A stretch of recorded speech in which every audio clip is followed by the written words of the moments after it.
Paramashivoham. Om Nithyananda Paramashivoham. Om Nithyananda Paramashivoham. Om Nithyananda Paramashivoham. Om Nithyananda Paramashivoham. Om Nithyananda Paramashivoham. Om Nithyananda Paramashivoham. Om Nithyananda Paramashivoham. Om Nithyananda Paramashivoham. Om Nithyananda Paramashivoham.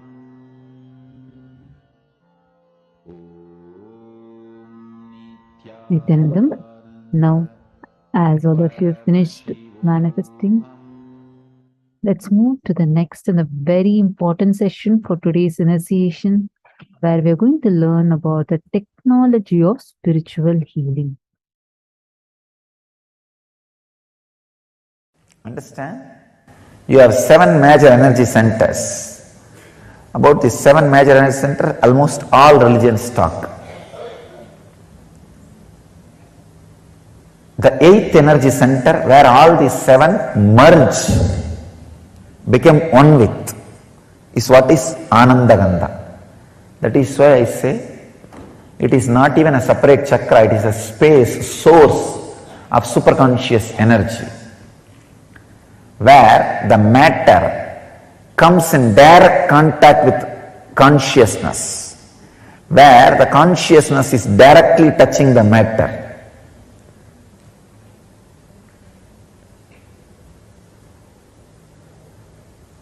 It is the experience where the consciousness has samyoga into matter, where matter has samyoga with consciousness. When you relax into that space, consciousness fills matter. So naturally, the superconscious healing happens. It is the highest happening which can happen to matter, not just physical healing or mental healing, radiating pure consciousness. The source of Anandagandha,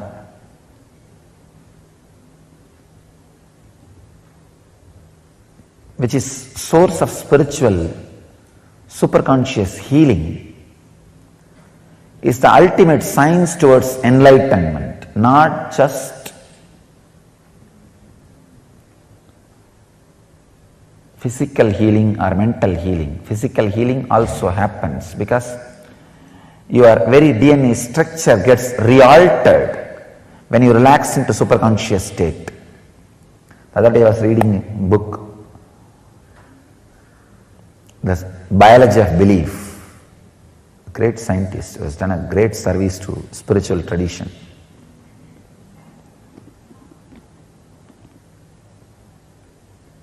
His researches really prove even the very DNA structure can be changed if your consciousness infiltrates the matter. Anandagandha chakra is the door where consciousness can infiltrate matter, where it can fill you.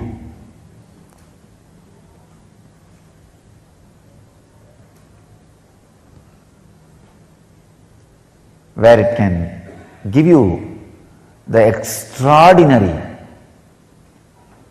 conscious experience, means breakthrough in human consciousness. I tell you, even the definition of enlightenment I am updating and upgrading. Understand, I am not only updating the definition of enlightenment, I am upgrading the experience of enlightenment to human bodies.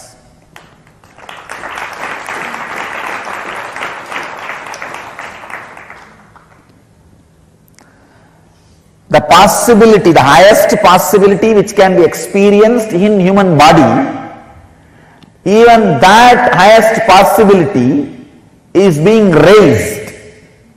That is why I am saying, I am upgrading the highest conscious happening on the human body. I am breaking the very consciousness on which they are standing. I am giving a breakthrough to the whole human consciousness.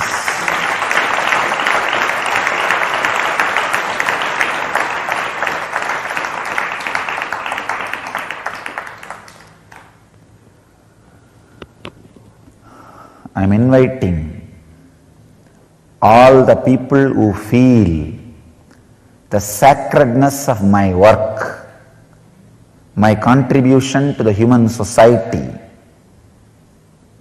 to drop small differences,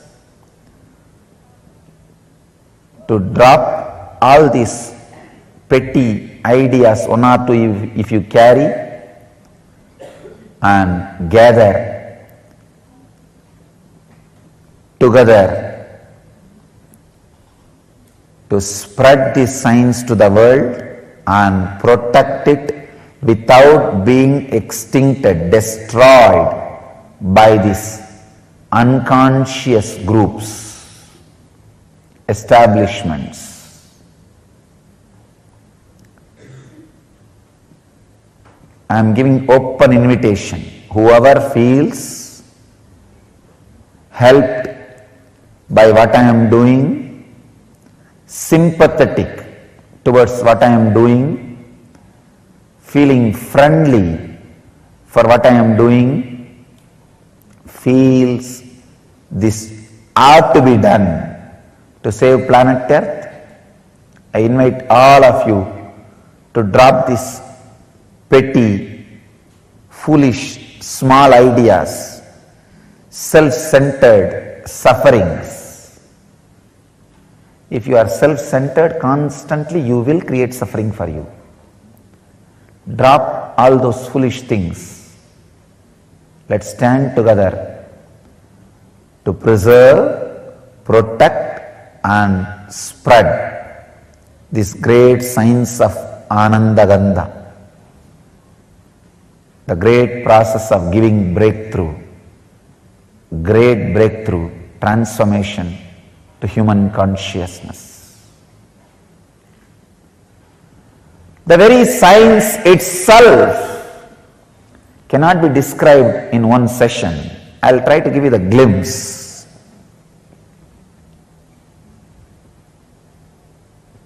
The higher you move in your chakras, the more subtle you become.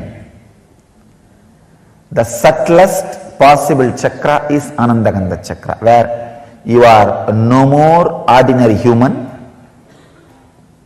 and just disappeared into the extraordinary superconsciousness.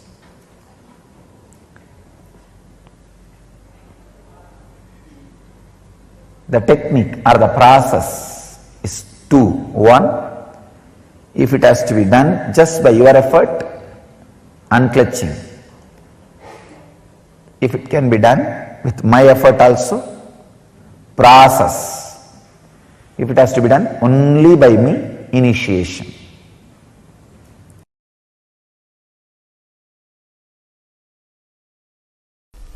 Please understand, we are always taught genes are responsible for our diseases. No, it's not true. Even your DNA is not responsible. The quality of your consciousness is responsible. The quality of consciousness can directly change DNA. Asan Church very beautifully proves even the persistent diseases handed over to you by the previous generations, like cancer, sugar, blood pressure, heart diseases, even they can be just altered, changed, transformed by the quality of your consciousness.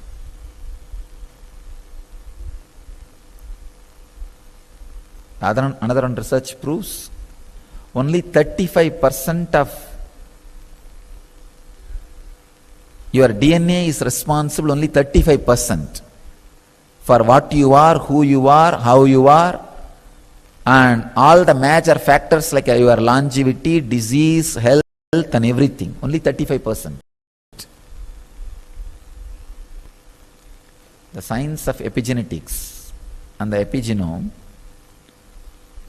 opens a new door to the great truths declared by Patanjali and Swatmarama.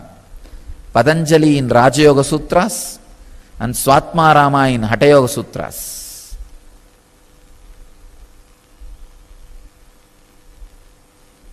Shiva Sutras says very clearly, the man who is in perfect health just by his nisangalpa, means the intentionless consciousness, can transmit that to a human being or any being.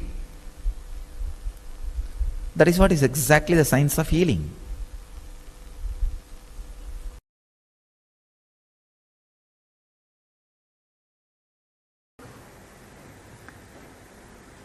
If I have to give one example, I can give the example of Gandhari in Mahabharata giving birth to 101 kids, 100 male and 1 female.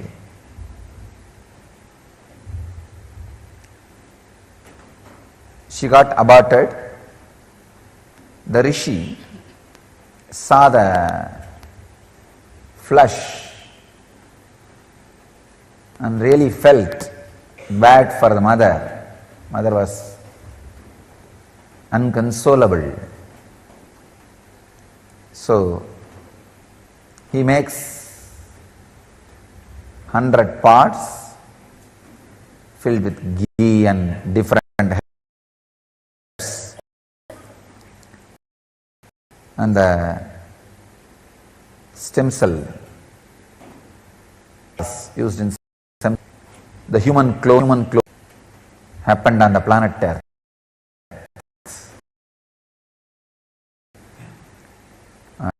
And 101 beings came out in 1 pots and 1 female.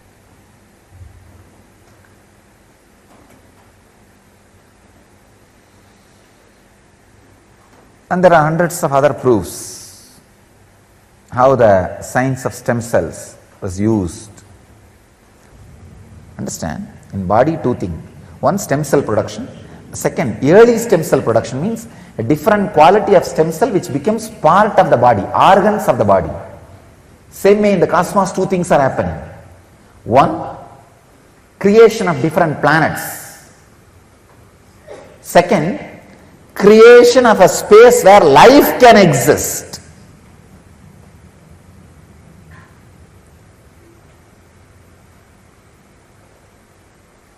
Compassion is responsible for 1 planet becoming many planets. Let me enjoy myself. That mood is responsible for creating a space where life can happen. I can say at least few million spaces exist in the cosmos where life is existing. Where life is existing. Same way, in the microcosm, in the body, for stem cell to become many, the reason is bhakti, the devotion. Second thing, how the early stem cell production happens. The stem cells which become part of your organs. I saw surrender. Surrender is nothing but the devotion which became part of your biomemory. The stabilized devotion is surrender. Surrender means, see, devotion means where you and the person or the object or the space to which you are devoted, both exist. But in surrender, you say, let you exist, that's enough. Nothing else is required. I am so happy to dissolve in you. Just be lost in the sweetness which happens in my mouth when I remember you. I am ready to lose myself in that sweetness, in that joy, in that taste. Surrender makes early stem cells which becomes part of your organs.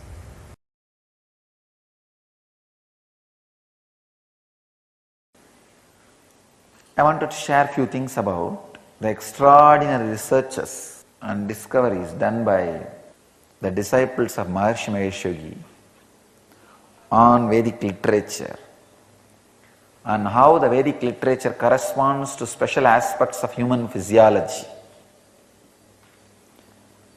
Beautifully they proved 40 branches of Vedic literature in structure and function matches the human physiology like various organs, organ systems and nervous systems. By Professor Tony Nader, very beautifully in his research says that human body is a replica of Vedas and the Vyakarana in Vedic literature is hypothalamus of the brain and Nyaya is thalamus of brain. And another one very important research is they have done research on the cancer cells to determine the influence of Samaveda and rock music. All the cancer cells influenced by Samaveda started decreasing in growth and the rock music increased the growth of cancer cells. It's very surprising research. They proved it. And they have done some more studies on how the fever is healed by Vishnu Sahasranama, diuresis, the urination problems, Mutra Mochana, diabetes, Rudrashtaka, for anti-aging, Gayatri Mantra was used. Now I will try to give my insight on the Nada Brahma. It's a sound which is source of everything. So when the sound vibrations are altered, the whole consciousness is altered.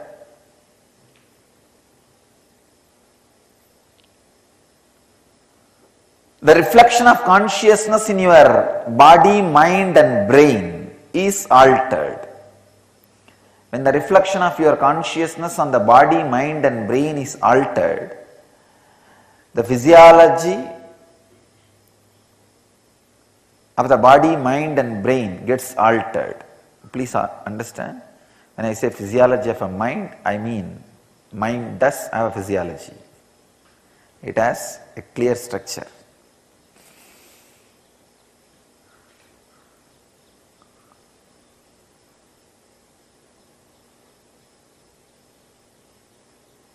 I have seen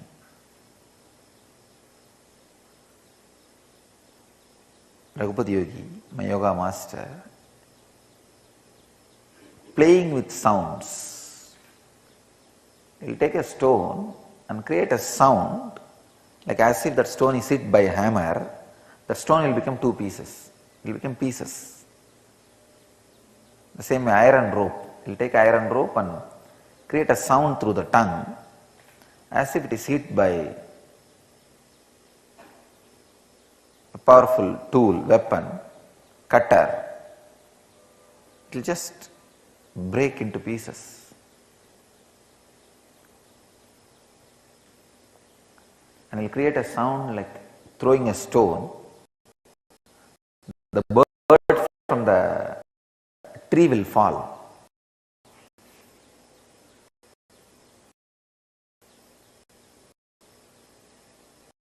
And just he'll close one through the other nostril, he will blow the air, touch a smell of the air.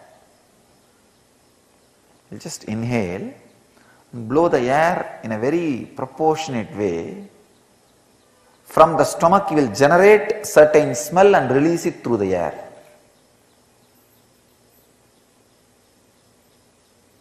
I've seen.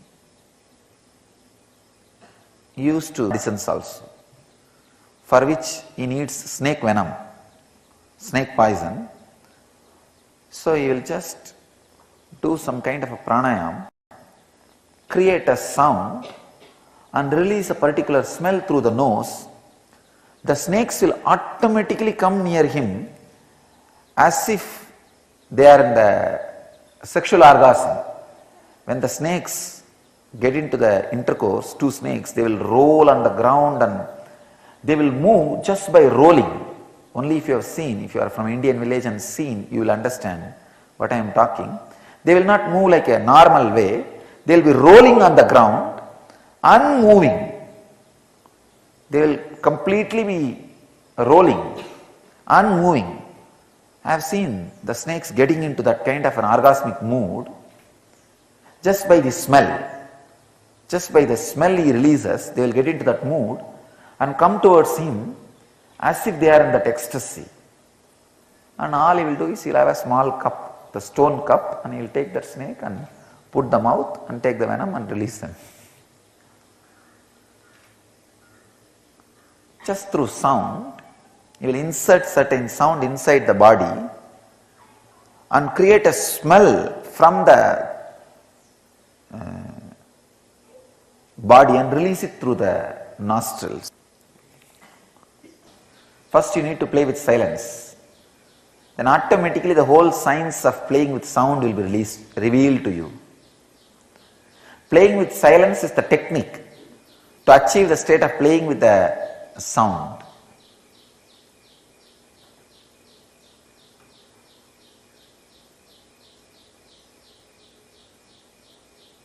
Playing with silence means getting into the deep silence through unclutching.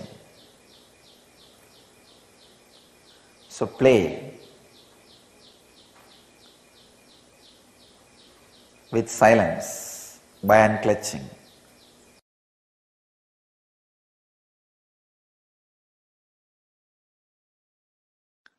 In quantum physics there is a term entanglement. Means when one energy source entangles with another, they interfere with each other. This interference can be highly positive and transformative and harmonious. Please understand. If one energy source comes in contact with another, if one energy source entangles with another, they interfere with each other. That interference can be harmonious and highly positive and transforming. Another one physicist, Amit Goswami, he published an article in Physics Journal. In that he very clearly proves entanglement directly affects human beings. Please understand, entanglement affects human beings. There are thousands of examples for entanglement. if you have some 200 pendulum clocks put on one wall, the wall can be any length. It does not need to be within certain length. It can be like China wall, any length. If you have few hundred pendulum clocks, even if it is a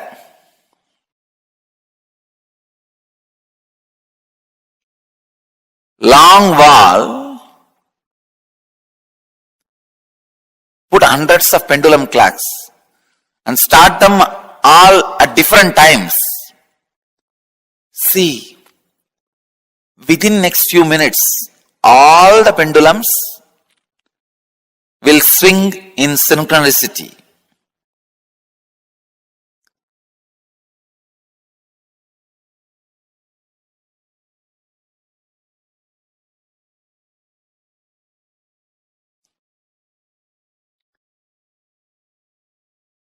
Exactly, this is what happens when you come in the breathing space of the healer. Please understand. When you come in my breathing space, this is what happens. Suddenly,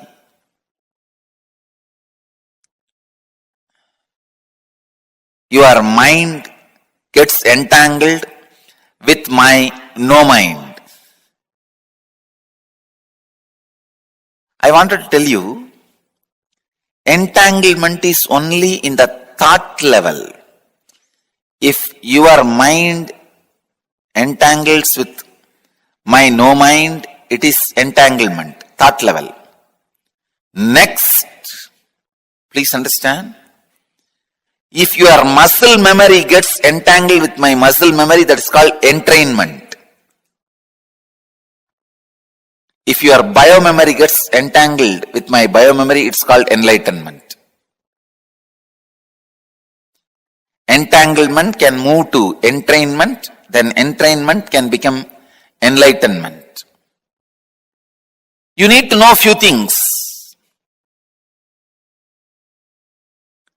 How this healing happens. See, healing happens in the entanglement level.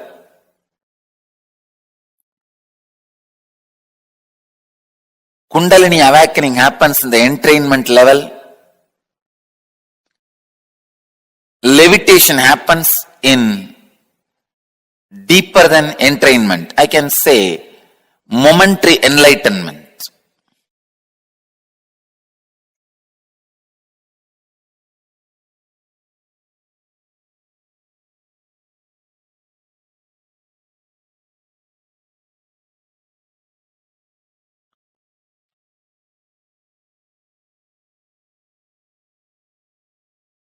This is very important truth. This truth about the entanglement, because this opens many doors, many possibilities, many understandings.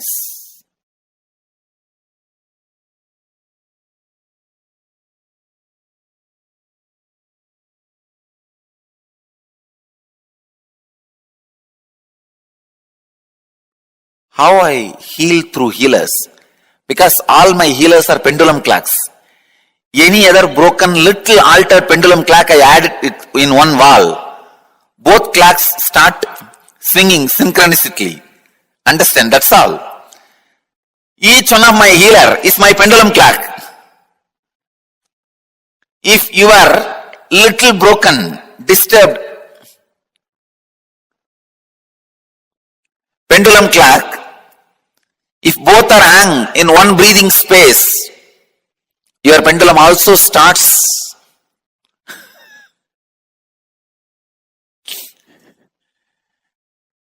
vibrating, moving.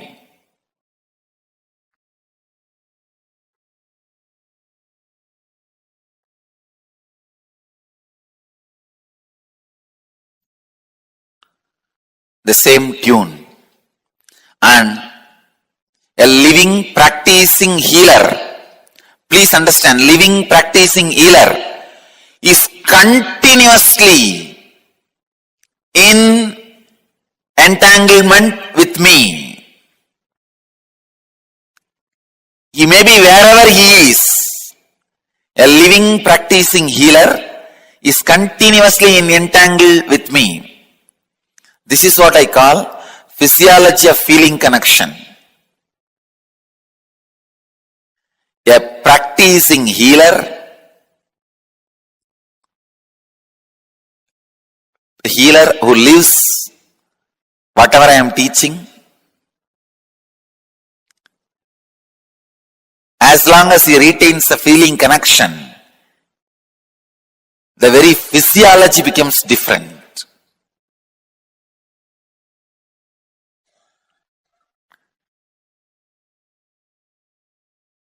Entanglement means two persons falling in tune with same thought. Entrainment means two persons falling in tune with the same idea. Enlightenment means two persons uniting beyond ideas.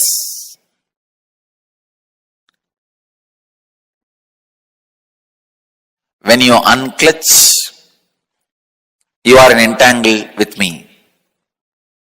You are in entanglement with me.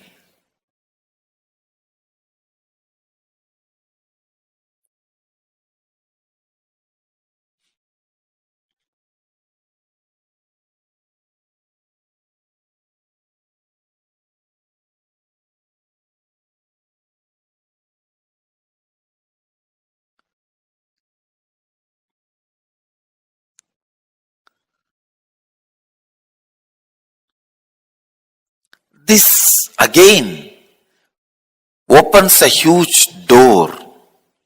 Then is the thoughts of a healer going to affect us? I say yes. That is why I am telling you, go to a person only who is thoughtless and beyond mind. Do not receive healing from ordinary Reiki healers, this healers, that healers. No. Receive only from enlightened being.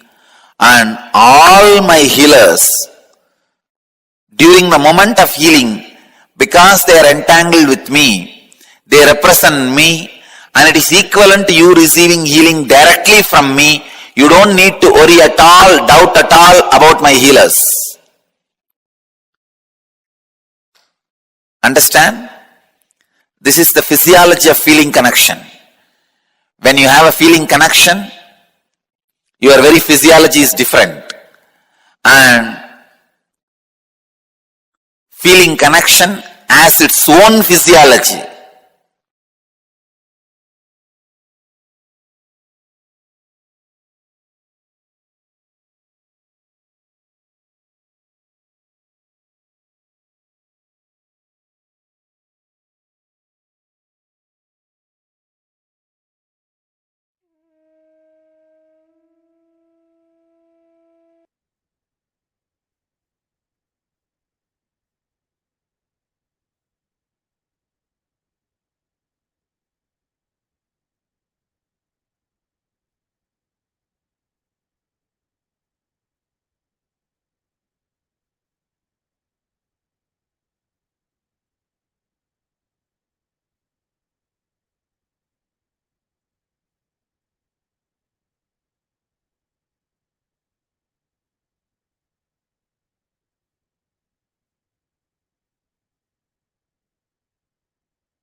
Nithyananda.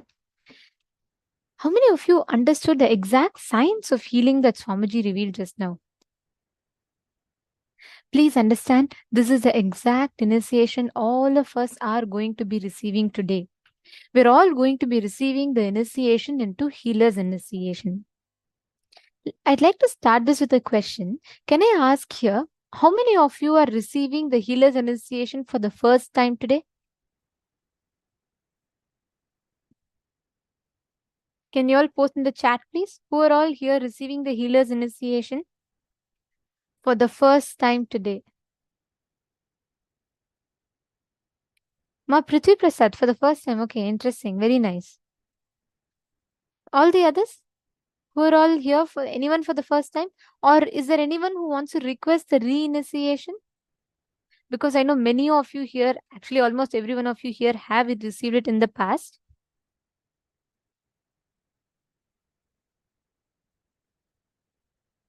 Okay. Now, let us understand the exact science of Healer's initiation. How exactly it works. What are the do's and don'ts of a spiritual healer?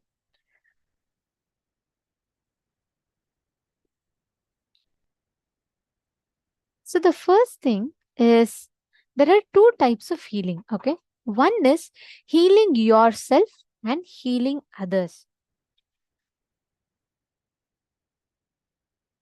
In the first initiation, where you're only healing yourself, there are no restrictions, there's nothing. You'll be receiving the initiation, and this is basically where you enable or awaken your inherent ability to heal yourself from the diseases that is there in your body. This is of the first kind. Now, the second type, the healing others, is the main initiation where Swamiji will be awakening your ability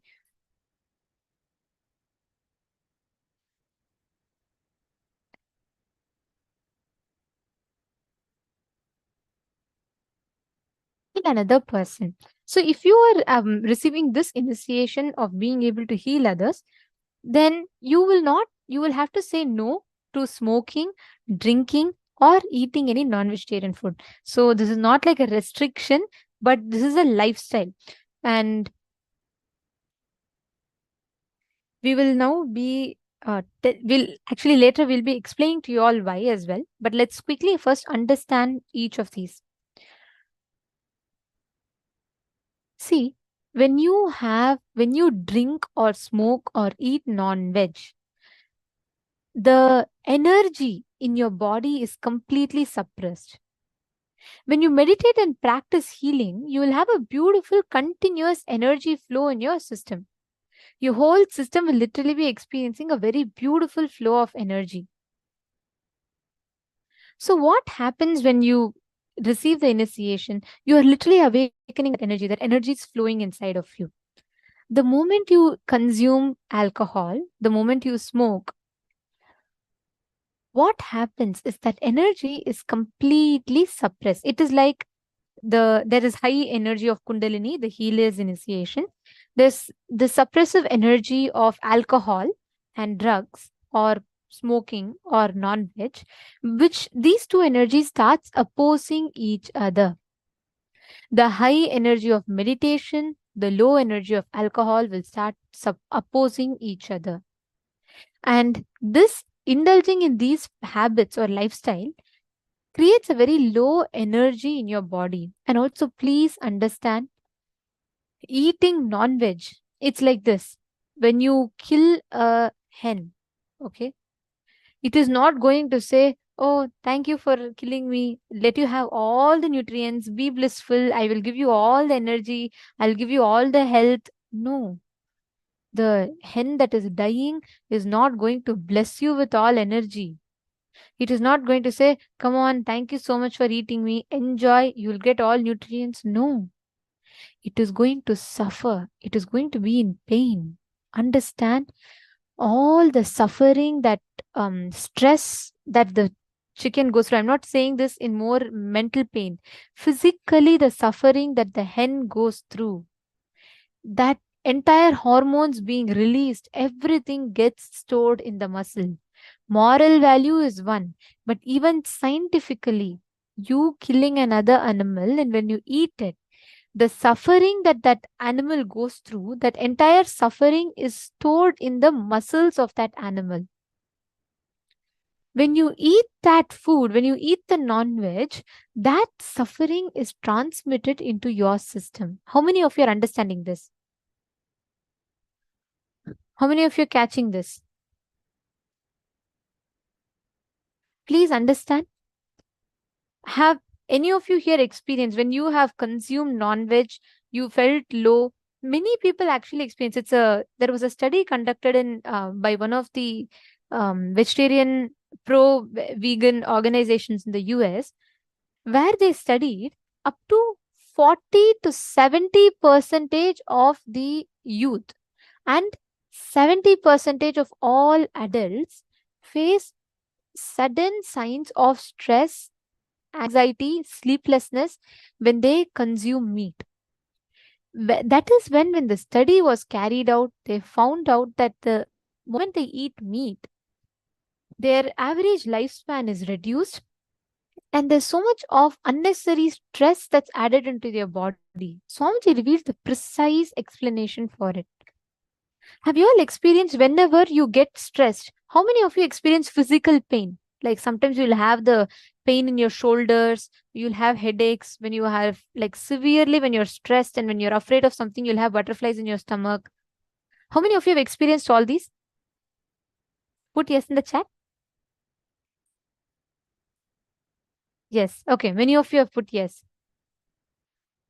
Listen very carefully.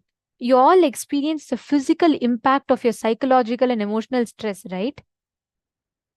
Then imagine just normal stress itself, you have so much of physical and psychological and emotional reactions. The physical body reacts for all of these.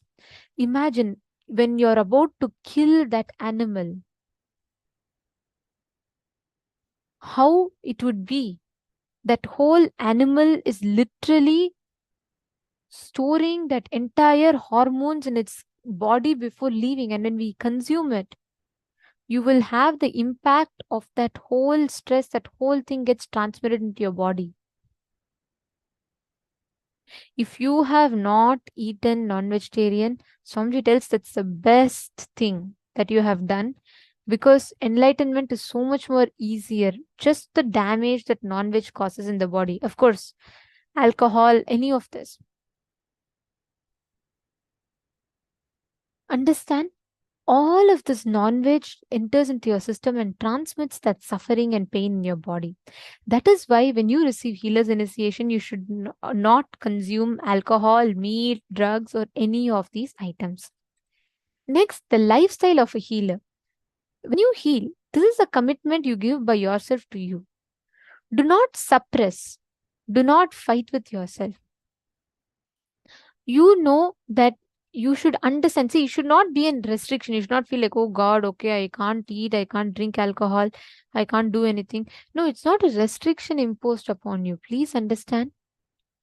Understand the right context and take the decision to not eat. Swamiji tells all disciplines should happen with responsibility. Whatever commitment you give to yourself or to others, all the disciplines should happen with understanding and responsibility. It should be practice. Nothing should be told as a rule. Like you should not say, oh, I'm restricted to eat, so let me not eat this. No. Everything should be done with understanding and internalizing. That is why we are going to be taking you all through a certain guidelines along with the context of why. First thing, you should never refuse healing service or anything to anyone or anything who are in need of it. Before we go further, I see a question from Savita Kashyap, who has asked, but we have also seen many folks who live up to 100, but had alcohol and smoked their whole life. Does the DNA play an impact? Savita Kashyap. Nithyanandam, so lovely to have you here. And would be also wonderful to know that which place you're watching us from, and really appreciate your participation. So the question you have asked, first and foremost thing,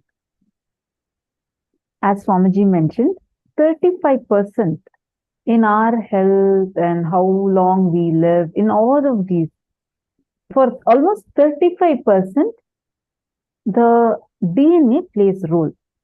But the remaining full, almost 65%, it's with you. You have the conscious ability. It means your conscious way of life, your conscious way of how you hold yourself.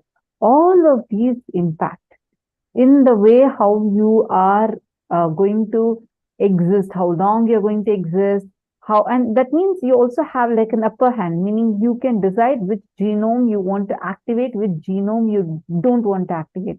This science has become quite popular recently. It's called as epigenetics. You could Google about it. And the epigenome is a genome where it decides, literally it's something like on the genes, which decides which genes you want to turn it on or turn it off, and decides which part of your DNA gets activated. All right. But before this, you're asking a very important question. So alcohol and smoking have a, so you're saying, I've seen many folks who live up to 100 but had alcohol and smoked their whole life. Once again, the way we see it matters over here. First, alcohol and smoking destroys your very consciousness, not just your physical body, not just your mental body, but your very consciousness. Second, the lifespan that they could have lived is way much more, that has reduced to how many ever number of years they have lived. We need to understand this, because the life expectancy of many people, especially if you have seen someone from the previous generation, means if you're saying you've seen people who have lived almost up to 100, it's definitely from the previous 2 generations. Which means the life expectancy of the previous 2 generations was much more than what it is today. That life expectancy, if they're almost, even let's say that they are able to live up to 80, they're able to live up to 100, first, how healthy were they living? Because this directly impacts their physical body, physically deteriorates, it destroys your whole body, it destroys the mental health that you carry, and it destroys your very consciousness. Are you understanding, Ma? And it also impacts in a very negative way. It also impacts the lifespan of yours. See, whenever you are in your high energy, especially when you take initiation into healer's initiation, it raises your frequency very high. It keeps your energy so high.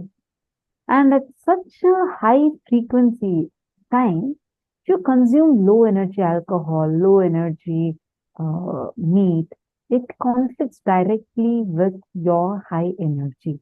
That is why they are asked to avoid it. You understanding? You can see the people that you're mentioning about, because definitely the lifespan reduces drastically. And even if any of the examples that you've given, you can check what kind of a lifestyle practice that they were living, because that impacts directly in how long they could have lived and how long they were actually able to live. And also, Marcy, many times it is not about just the physical health alone. You never know what amount of ups and downs that the mentally they'll go through. All of this happens along with alcohol. Understand, alcohol is always low energy. There could have been other factors that might have contributed to their longevity, but it is not just not just the physically living longer, even the mental health, how they were, the kind of ups and downs that their body goes through, the hormonal impacts, all this has an impact. You're understanding, ma? Most of the times we just see it's about the physical health. Physically also it's scientifically established. Imagine the smoking box itself says smoking kills you and it sells. That is the way it addicts. Even despite you seeing right in front of your eyes how smoking kills, you're still going to, something in you pushes to go pick up that cigarette and smoke because that is the way it addicts you. So, anyways, let's come back to the topic of initiating, a healer's initiation.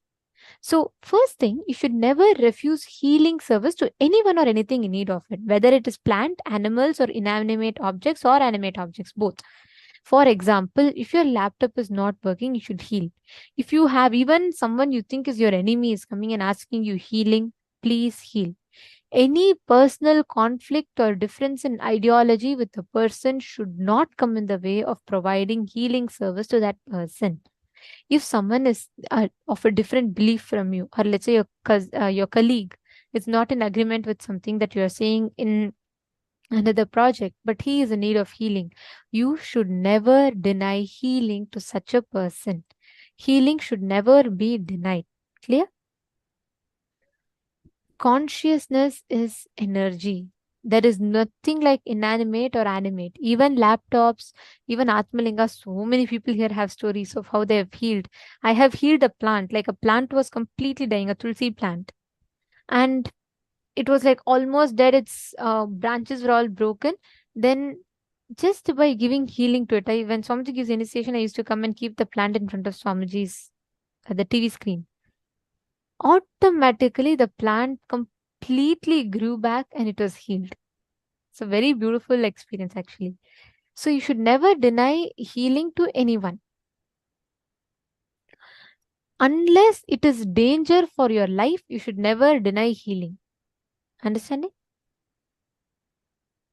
The Nithyananda spiritual healing service prayer should always be offered as a free service. Never charge any fee or accept any kind of favors.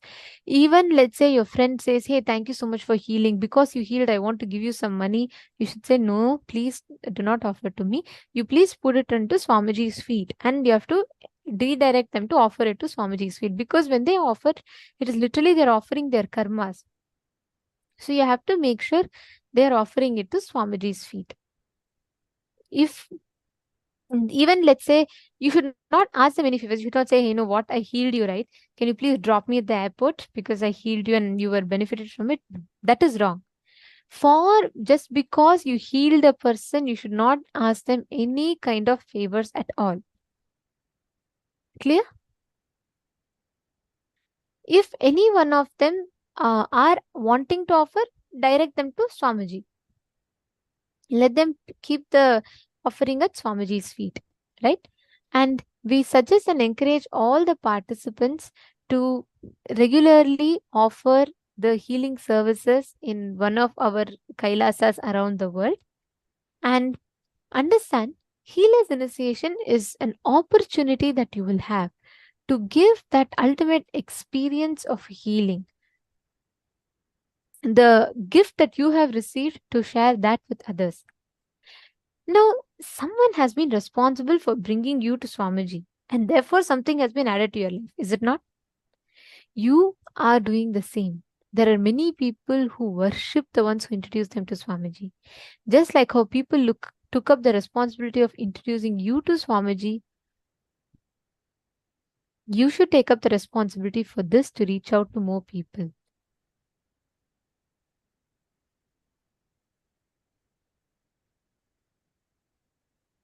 Only if we take up responsibility for everything that happens in our life, we will start expanding.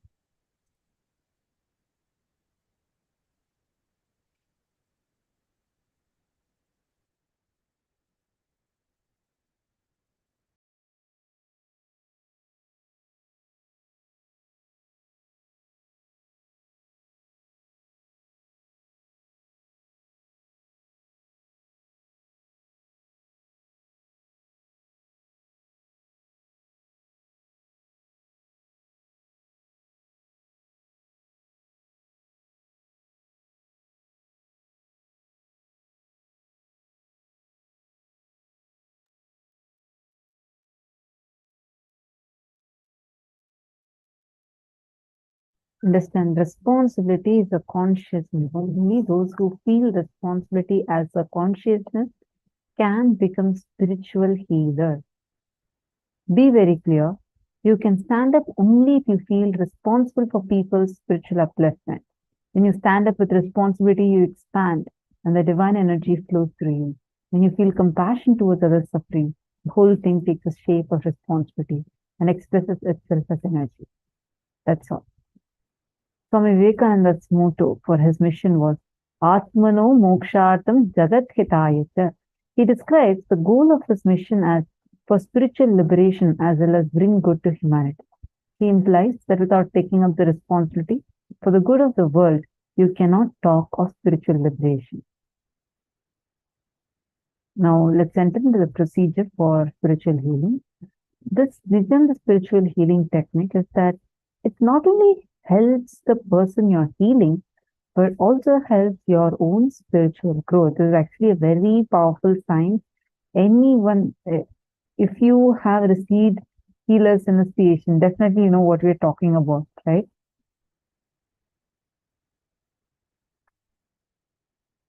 It's such a powerful science where not only that you would be able to give healing to another person, but while giving healing to the other person, even you yourself would experience that immense healing.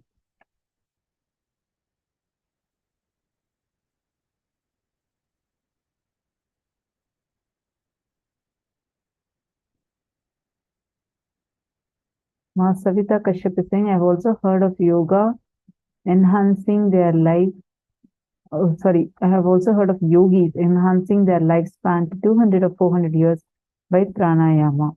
Yes, understand. Okay, Ma Savita Kashyap.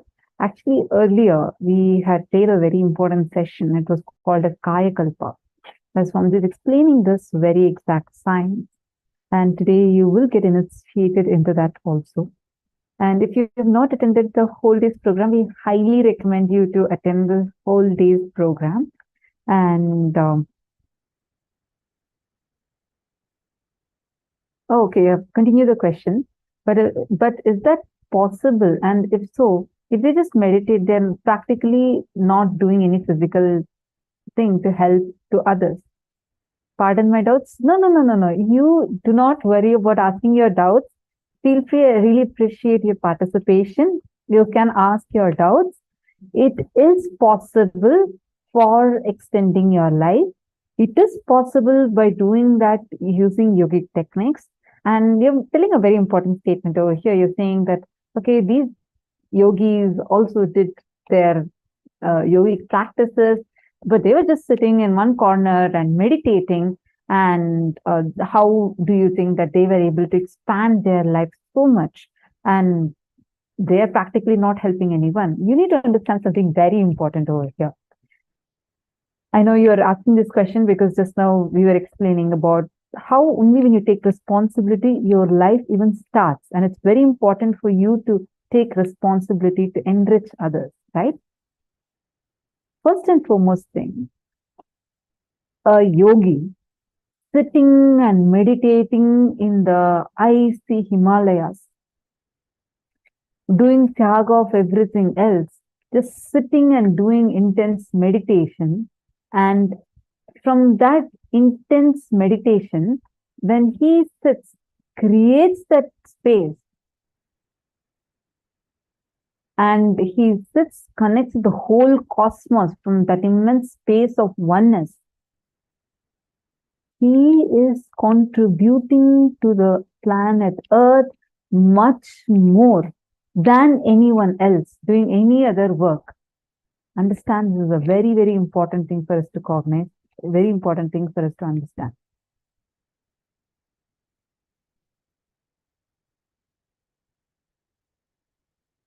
Maprithvi Prasad is saying your Tamil Brahmins didn't consume meat. That's wonderful. Really appreciate your lifestyle.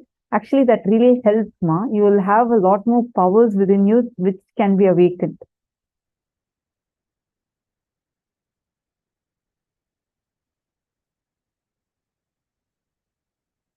Okay, now let's continue this.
Understand, for social reasons, you can directly touch and heal only people of your gender.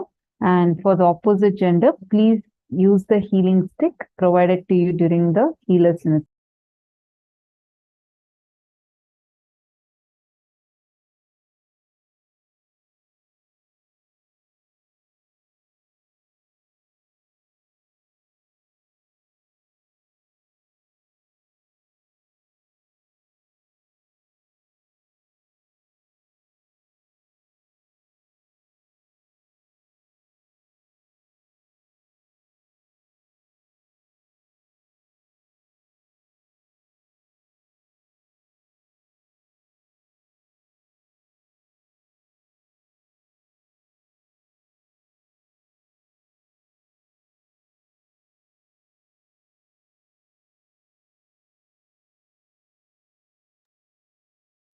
We'll be actually giving you all the healer stick, and you'll be receiving it.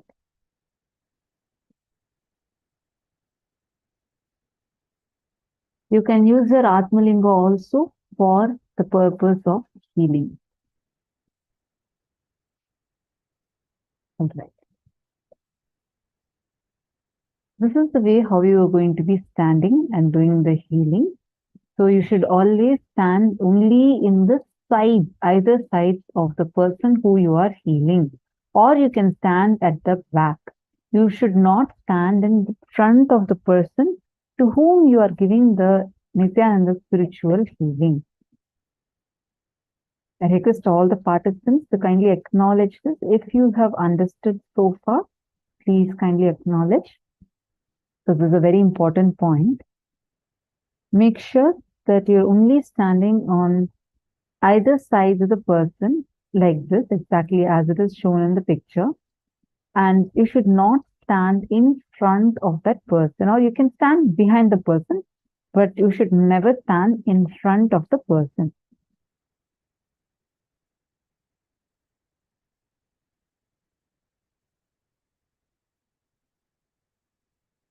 Are all of us clear so far? Thank you. And one of the most important things here is you should also have Swamiji's picture always.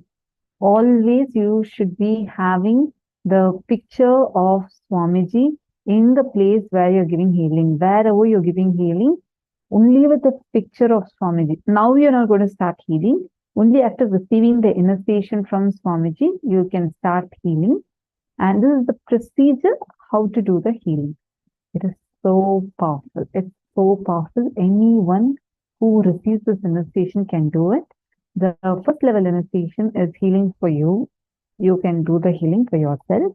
Those who are ready for the lifestyle, you are ready to commit, you can apply for the initiation to do healing for others also. And both the initiations today you are going to be receiving. And during this process, it's important, there are a few important procedures that we need to follow at all times. First, there has to be a picture of Swamiji during the process of healing. The best advice would be for it to be in front of the person so that both you and the person who's receiving the healing can look at the picture of Swamiji. Second, you should be playing the Mahavakya, and the Mahavakya, you all hear it during the power manifestation. This is available on the YouTube also. We will also be emailing it to you today. You have to play this Mahavakya audio while you are giving the healing. Now let's understand the procedure of how exactly to heal. First, you're going to place the palm on the area to be healed, or on the Sahasrara Chakra. Sahasrara Chakra is the topmost, like the crown center of your head. This is called as this exact place is called as the Sahasrara Chakra. You can place your hands, your palms on the person's Sahasrara Chakra, or let's say the person is having elbow pain. You can place your hands on that person's elbow, wherever they want the healing.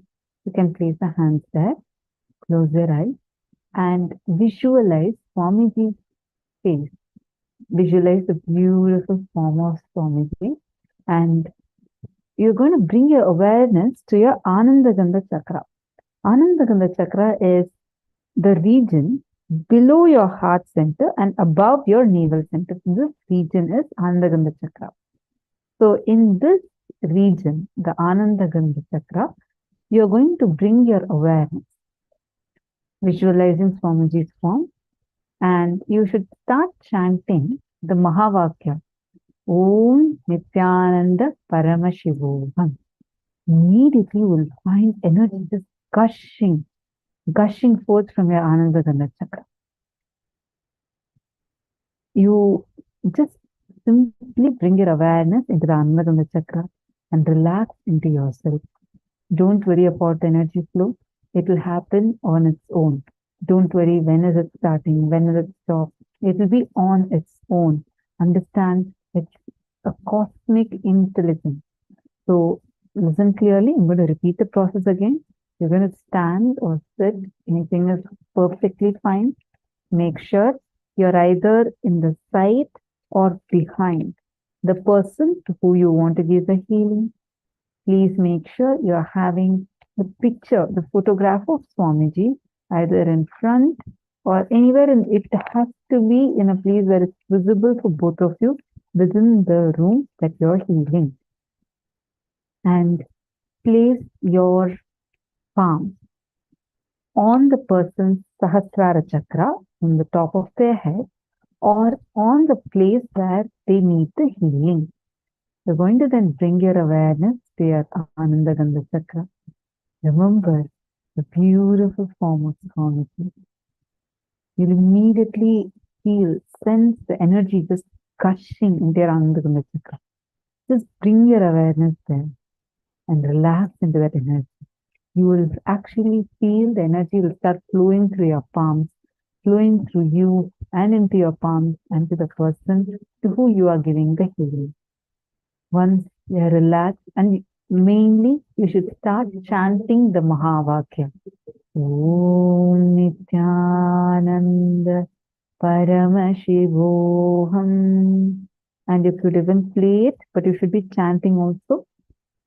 Once you're relaxed into yourself, feel only the boundless energy that's flowing through you. Continue as long as you feel the person is drawing the energy. You'll actually sense this effortlessly. Simply your hand will automatically drop. Once the person has had enough, your hand will just on its own, you'll just feel like stopping. It will be an automatic signal because this is the cosmic energy that's flowing through you. And make sure your body language is showing the care and concern to the person. Be aware, be sensitive to the needs of those who are around you, and play Mahavakya during the prayer service.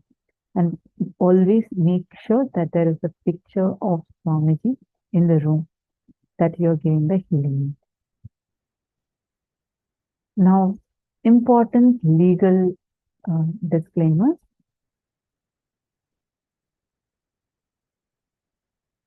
Do not make any guarantees, warranties, or representations regarding the outcome of Nithyananda's spiritual healing process. And specifically, do not claim that the process in any way diagnoses, treats, heals, or cures, or prevents any disease, illness, injury, or physical or mental condition.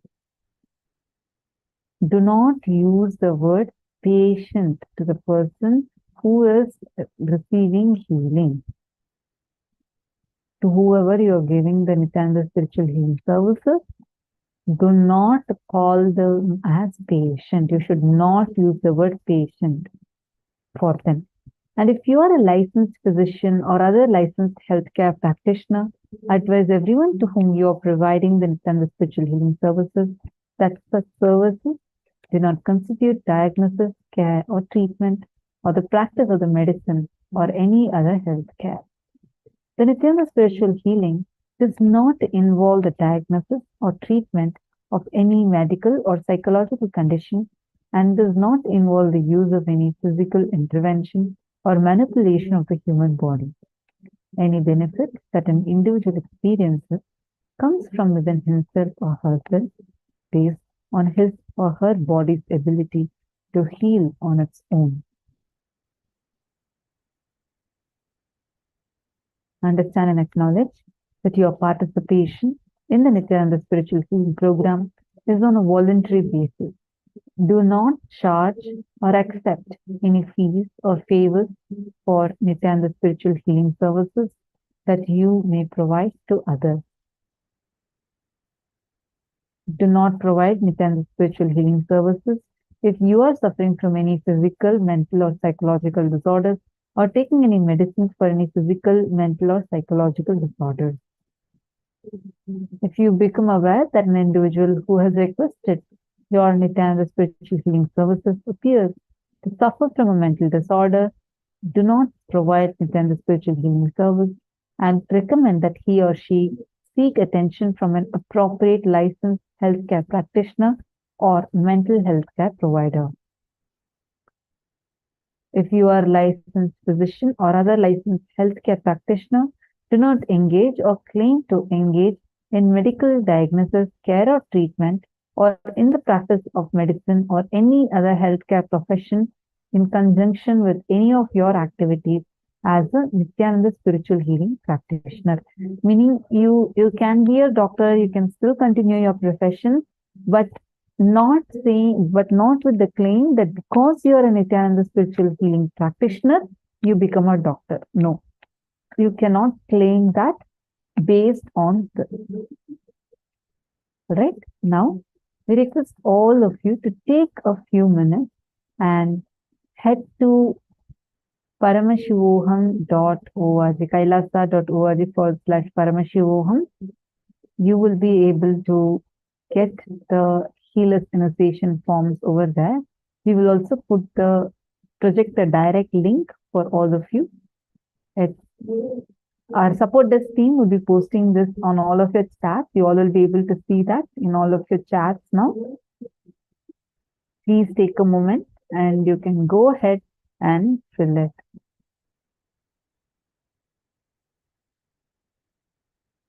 Request all of you to take a few minutes.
all those who are applying for the first time. Or if you've already applied and you want to request a reinitiation, please go ahead and fill this.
Yes.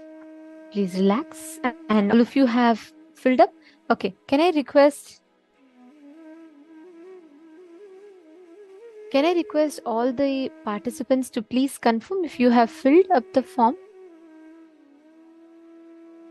If you have filled up the form, please put a yes in the chat, please. This is very important because if you have not filled up this form, then your healer's initiation won't be counted. If you have received the healer's initiation, it won't be counted.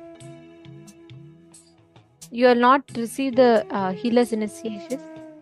Only by filling this form, you will be receiving the healer's initiation. Yes. Some of the participants on the YouTube that were asking for the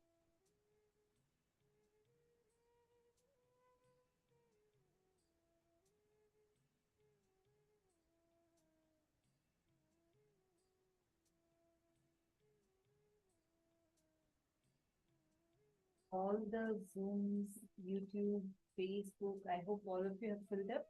I've given enough time for all of you to fill up the form.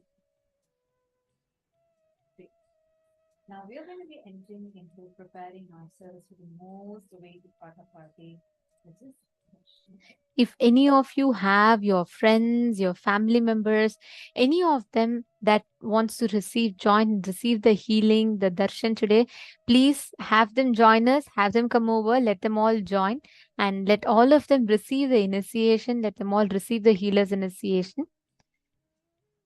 Now, I'd like to start this now as you all are getting ready for the darshan. I'd like to first give you all a few minutes to please come and settle down. Can I request every one of you to settle down? Call at least 5 of your friends and invite them for joining the darshan. Just 5 of them. Invite them, let them come and join the darshan. I request every one of you to do this because today any pain, physical pain, mental pain, any pain or suffering that we have had, Swamiji will completely heal us just through this initiation. Please let us give a few minutes. Let's ask all of them to join. Take a few minutes. You can all call them. Manifest the power of body scanning with them and let them all join.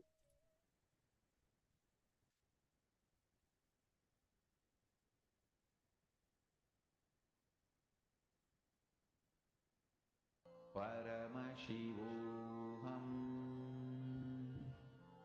Om Nithyananda.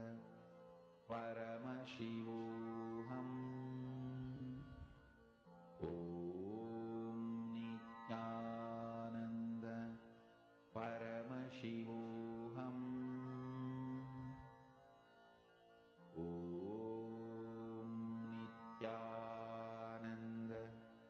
Paramashivoham. Om Nithyananda. Paramashivoham. Om Nithyananda. Paramashivoham. Om Nithyananda. Paramashivoham. Om Nithyananda. Paramashivoham. Om Nithyananda. Paramashivoham.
Paramashivoham. Om Nithyananda Paramashivoham. Om Nithyananda Paramashivoham. Om Nithyananda Paramashivoham. Om Nithyananda Paramashivoham.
Paramashivoham. Om Nithyananda Paramashivoham. Om Nithyananda Paramashivoham. Om Nithyananda Paramashivoham. Om Nithyananda Paramashivoham. Om Nithyananda Paramashivoham. Om Nithyananda Paramashivoham. Om Nithyananda Paramashivoham. Om Nithyananda Paramashivoham. Om Nithyananda Paramashivoham. Om Nithyananda Paramashivoham. Om Nithyananda Paramashivoham. Om Nithyananda Paramashivoham. Om Nithyananda Paramashivoham. Om Nithyananda Paramashivoham. Om Nithyananda Paramashivoham.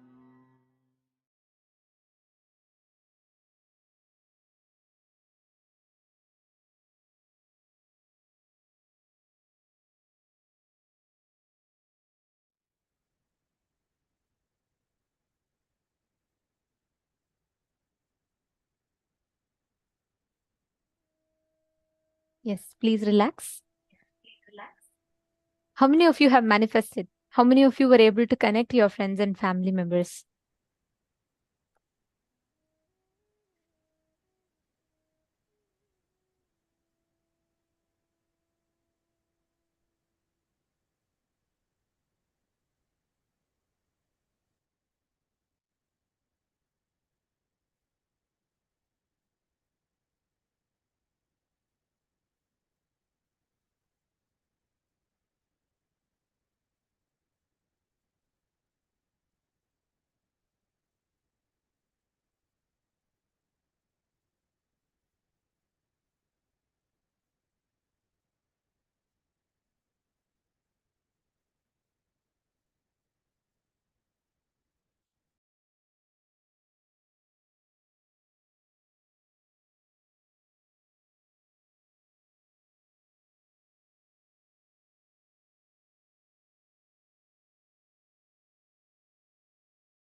Yes.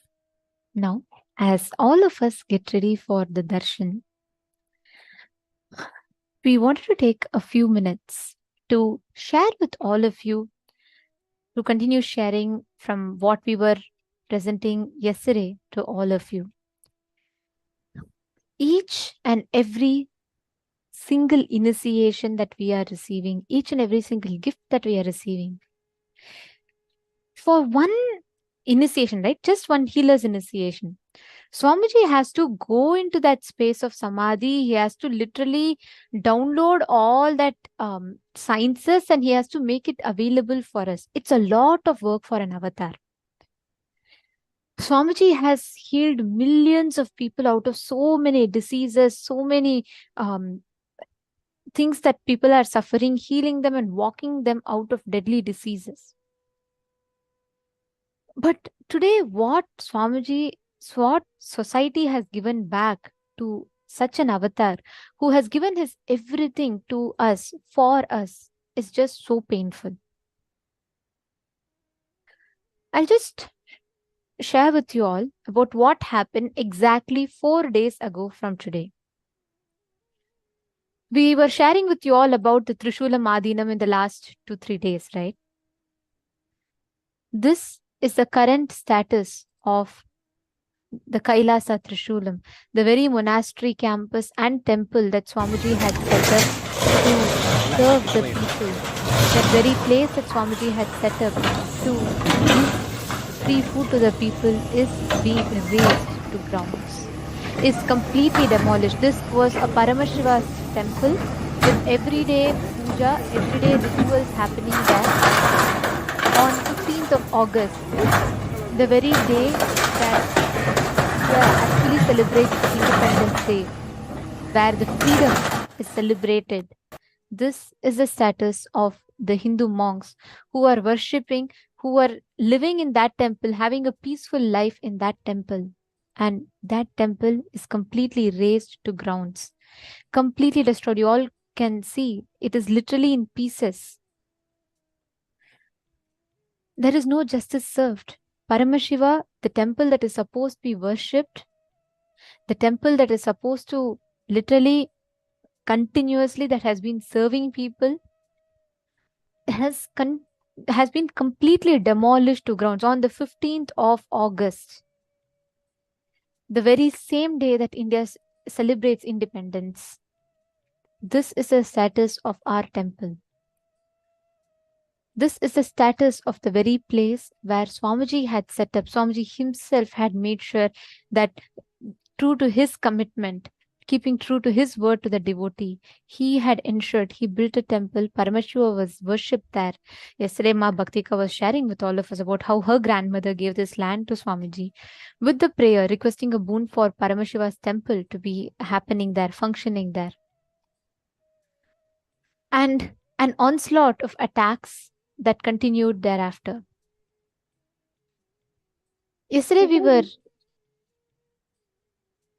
sharing with you all about how, to what extent these anti-Hindu elements went just to attack, just for them to execute their plan. I just want to start with something. It's very important for all of us to understand this, cognize this. I know each one of you here, coming from various different walks of life, coming from different cultural backgrounds, especially given that all of us are here spiritual seekers, this kind of a violence, this kind of inhumanness, cruelty is something that's unheard of. But what we are talking to you about is the bloodiest history ever known to humanity. What we are talking to you about is not a thing of past.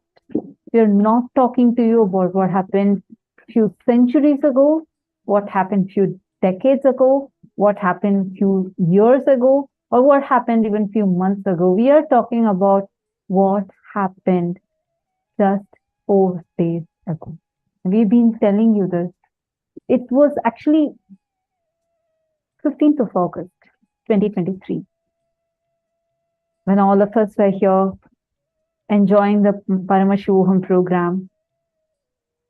In India, it was the Independence Day, and everyone were remembering the sacrifices that our ancestors did to get that independence, and a lot of celebrations were happening. It was a government holiday. In Kailasa Trishulam, which is in Chennai, the services were continuing. The Go Puja happened. The rituals were continuing. Annadan was continuing. Free food offering. All of a sudden, a huge bulldozer comes and breaks into the campus, destroys the building, destroys the temple, destroys the entire Goshala. They looted our property. They looted. It's a huge group with a lot of men in uniform. And mob, media, all together. It was as if the whole thing was very clearly evident that it is planned. A huge mob comes and attacks. They drove away our entire Goshala, the cows, the cattle that we had. They started harassing the sannyasis that were living in the camp. All of this are happening on the day of independence, when we are supposed to celebrate, remembering the sacrifices of our ancestors and celebrating our independence. But this is what was happening on that very day. And this is happening, especially, you need to understand, we are talking about what's happening now, right now. The sannyasis that are there are not having the protection. They went, tried filing a complaint, but all in vain. This land, this particular property where Swamiji had given this one word, one commitment to one of his disciples. He told her, you don't worry, since you have wished, since you have asked that I have to build a Paramashiva temple here, I'll make sure that I do that. That's it. This was only one thing that Swamiji had committed to her. And if we just see the clear conspiracy here, every time when they have to attack a Hindu guru, there's the same strategy that we used. Yesterday, we took you all through the list of how each gurus were attacked, targeted, and killed. Every small guru, like when we say small guru, when we mean like if that person does not own a big organization, they're a sadhu, simple sadhu living their life, practicing enlightenment. They are labeled as thieves, robbers, or kidnappers, and they are killed. Just one mob lynching and it's over. But if they are someone who's established, who owns an organization, who's doing so many services, who has a good reputation, and who is known for their contribution, then they're always targeted by false cases, alleging false cases and character assassination in the eyes of the public. This is a very clear strategy, conspiracy that the anti-Hindu militants always use, whether it is every Hindu guru who stands up, it is the exact same conspiracy that is used against the anti-Hindu elements. Yesterday we had told all of you about the 3rd of March 2010, when a morphed video was created and the entire media machinery was planted to kick into action. They ran the morphed video of the Supreme Pontiff of Hinduism for 14,000 hours. Why? What did they gain from this? This, if you see, is a very clearly plotted conspiracy. And this is how every single media channel, this is how every single anti-Hindu element prepares, they prepare their ground for justifying the onslaught of attacks, the assassination attempts that they are trying to do next, thereafter. Understand, it's actually very painful for me. I'm not able to even It's because this is not something that I can't say this as a matter of fact because this is not. We all heard yesterday how in 2007 one of the devotees by the name Annapurniyachi had offered this particular land to Swamiji with just one request, saying, Swamiji, please make a Paramashiva temple happen here. And right after that, Swamiji started the work for building the temple. In 2010, a huge part of the deep state elements, the anti-Hindu forces, the deep state elements that had a lot of political power, lot of media power, very powerful anti-Hindu mafia gang. When they were trying to buy this particular plot of land, because around this they had bought, this was at that particular time, they wanted to launch an airport. And for that, they were somehow trying to get this land. When they came and approached Swamiji, Swamiji said, no, look, I am not interested in money. I am not interested in I'm not even interested in this particular property, but I cannot interfere between my disciple and her connection to Paramashiva. I cannot interfere into that. If you want, you can ask the disciple. If she is ready to give, you can take it from me. When the disciple was approached, Annapurniyachi very clearly said, no question of it. I am not ready. I want Swamiji only to have this. I have offered this to Swamiji and I want Swamiji to build a Paramashiva temple here. And that is the only wish I have. And I know that it is only Swamiji who is capable of doing it. And I trust that Swamiji will be doing it. And that is why I have offered this to Swamiji. So when they saw that this did not work out, they could not get their hands on. And a lot of other factors. We presented this yesterday to you, how this was a very specific time when Swamiji started becoming Swamiji was extremely popular across all the levels of the society, whether it was the most elite of the society, whether it be the celebrities, the politicians, the most powerful influencers, thinkers, or even to the lowest level where the homeless, the people that are in need, for everyone, Swamiji was so available. Swamiji was there on ground. Yesterday we were sharing this with all of you. So when they could not get what they wanted, they could not get their hand on this land, and they were also threatened, seeing the power that Swamiji was and the amount of work that Swamiji was doing, because he was not like anyone else, because he was not ready to deter from his vision for reviving Hinduism. At that time, they created a morphed video, a very obscene morphed video of Swamiji and aired it for over 14,000 hours through all of their media networks, and did a series of slanderous character assassination through multiple shows and obscene materials, morphed obscene materials. Actually, this conspiracy was admitted by the COO of Sun TV. This was the main network, which was one of the top key players, conspirators, who did this whole attack, because all they were looking for is one, they somehow wanted to get this land, and they wanted to attack Swamiji because this whole group is an anti-Hindu terrorist group.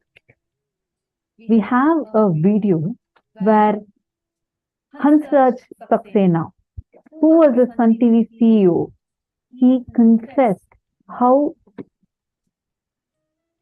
Actually, Like this Sun TV is the very same channel that had worked actively on spreading this morphed video content, and much after this video came out, and it was continuously circulated on all of these platforms.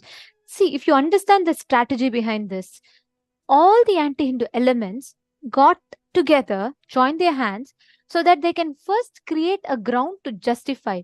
They incite the mob hatred. Let me give you all an example. Today, we all use social media platforms, and we're so on Instagram, Facebook, etc. Now, if someone is constantly, you see one meme on some news, let's say just some news, right? First time you see, you will have doubt. But by the time you see a 10th meme on that, you will start thinking maybe something that they're all discussing, if so many people are discussing about it, something must be true. Am I right? We don't even need to Google about it. We don't even need to do second research about it. But first, that belief is created in us. That is precisely what they did. And that time, unfortunately, there were no social medias. It was not so prominent or active. And that is why they aired this continuously on all top channels.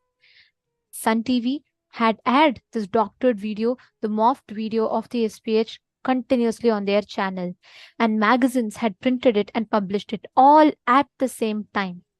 And we have a video of the Sun TV's CEO, ex-CEO Hansraj Saxena, who was part of this conspiracy. But after this came to light, and after so many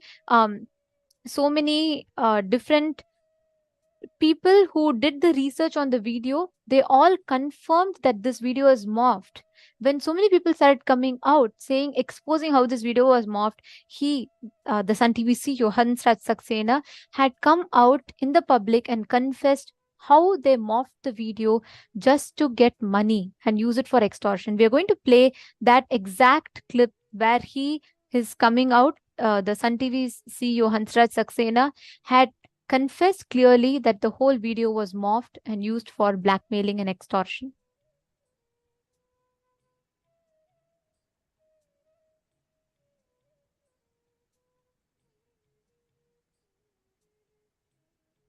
காசு கொடுத்தா நிப்பாட்டுவாங்க.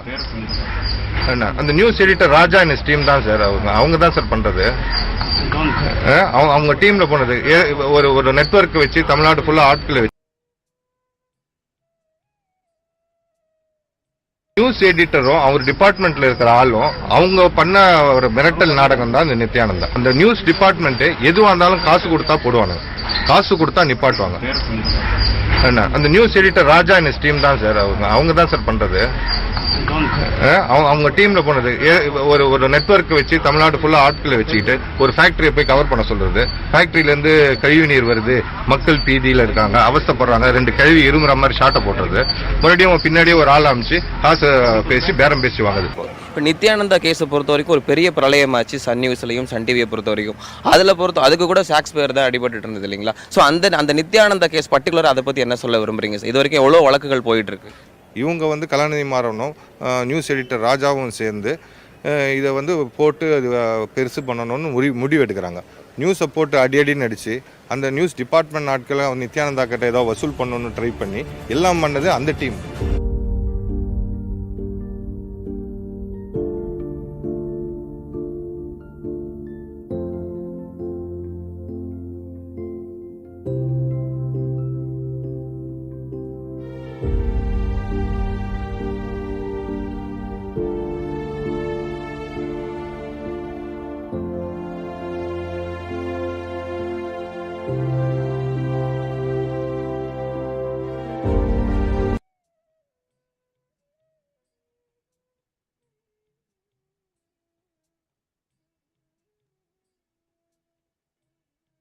We can see how very clearly, despite the CEO of the same channel that aired the false video coming out in public and clearly confessing that they had morphed this video,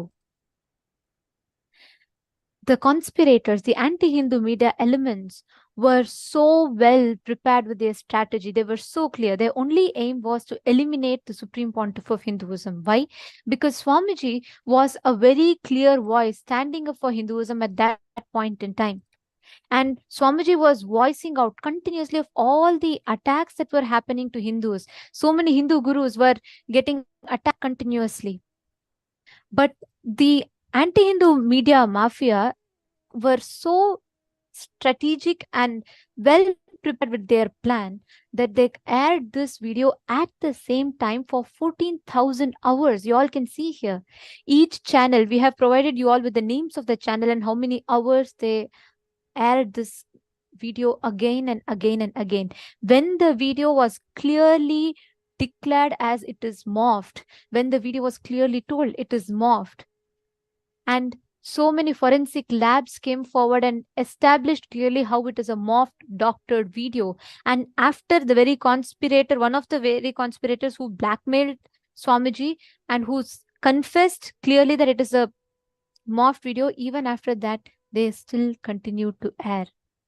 The truth was not even reached to the public. This 14,000 hours of airing of this doctored morphed video set grounds for justification for them to attack Swamiji next. What happened next is one of the most gruesome, most painful thing a human being can ever go through. And this was done to our avatar, the very being who came down just to give, just to shower enlightenment to humanity. He was put through an onslaught of attacks, spiral of abuse. You can all see how every channel, imagine you're tuning into each channel and you continuously see the retelecasting of the morphed video over and over and over, despite forensic labs clearly establishing that it is false. Imagine you turning on the TV and every channel you switch, they air this video again and again and again. What happens? They have established a very clear ground of justification for them to attack the Supreme Pontiff of Hinduism. This is a strategy that they have been using on us.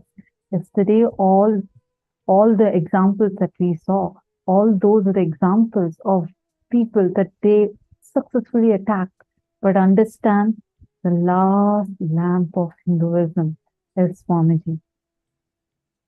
To attack Swamiji, it's a very clear conspiracy. One side, they first tried to blackmail and extort 100 crore money. And they tried to grab the land. When none of these Swamiji budged for, they launched a series of slanderous attacks, horrifying character assassination to incite mob hatred and violence.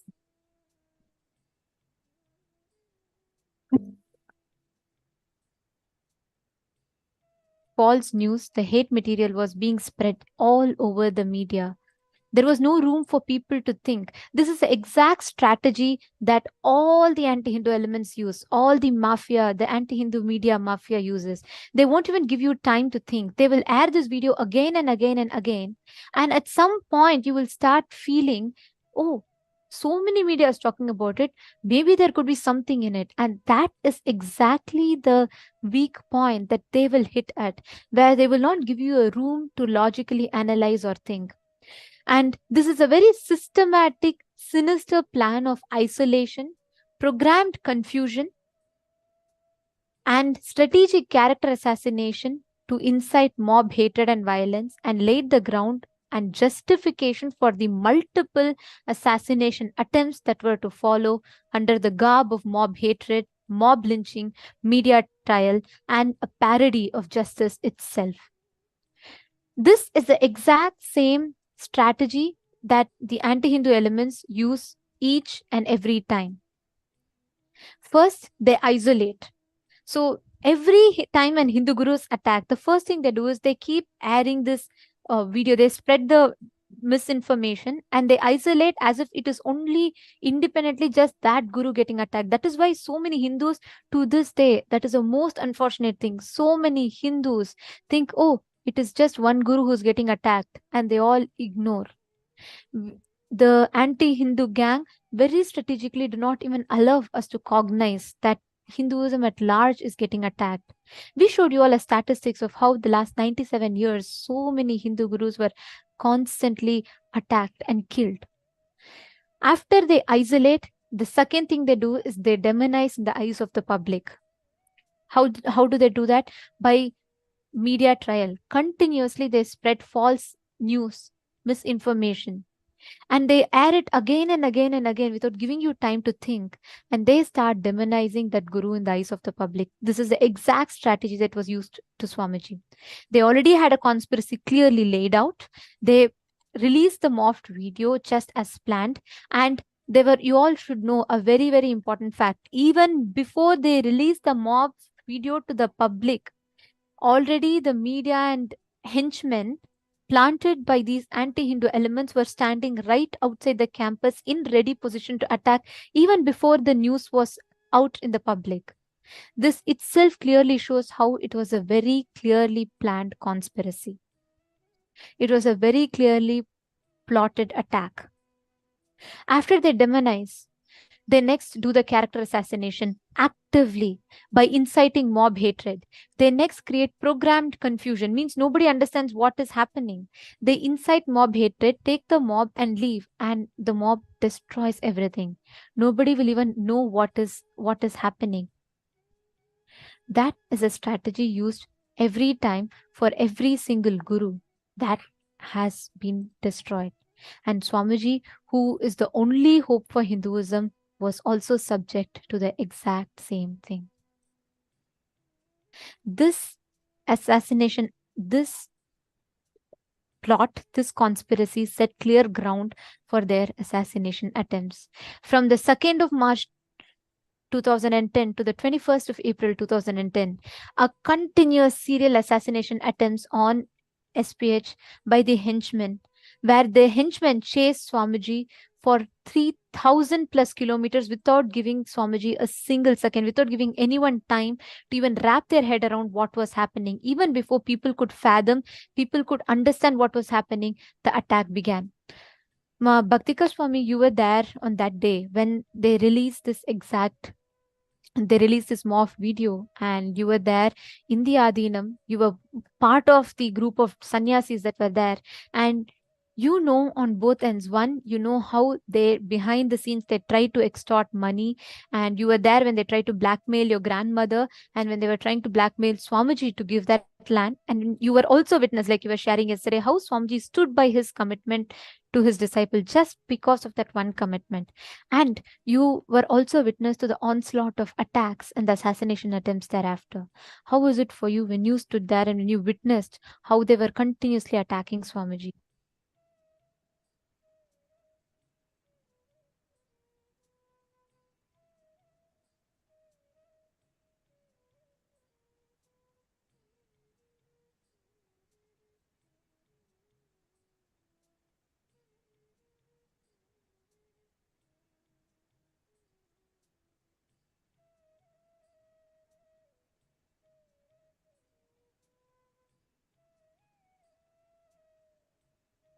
For the technical glitch, looks like there's a small audio issue that participants are not able to hear Ma Bhaktika Swami as she's fixing it, and she'll be right back with us.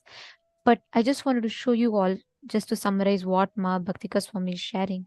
When they released this video, and when right after that, henchmen were planted in each of the major campuses of Kailasas around the South Indian states, and they had clearly planned how they were going to eliminate the Supreme Pontiff of Hinduism.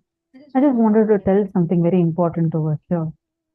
The intensity, the way how Swamiji was, when this morphed video was aired, in the beginning, most of the people did not even believe. They were very sure because they know by their experience, they knew, and they said they are not ready to believe it. Which is why it shocked the anti-Hindu mafia gang, the deep state elements. They aired it for 14,000 long hours one side. When they were hounding Swamiji, that day, just the previous day, right after the Paurnami celebrations, Swamiji had just finished serving free food for almost 1 million people. And grand celebrations were happening the very next day. As soon as this mocked video was aired, on the other hand, the henchmen jumped in, barged into the campus. They started hounding Swamiji, going behind every path that Swamiji is taking to try assassinate. What you will see here is Tiruvannamalai, the very birth town of the Supreme Pontiff of Hinduism. And Tiruvannamalai is one of the main Kailasas around the world. And this region, just this particular region alone, has 2 million plus devotees and disciples, and 4 major temples, 1 major temple monastery of the SPH just within this town itself. All the highlighted areas in the map above were Kailasas, which were actively serving the society. And these Kailasas were attacked and shut down by the mob that was already set there. You all can see here, this is exactly 24 hours before. This is 24 hours before 2nd of March 2010.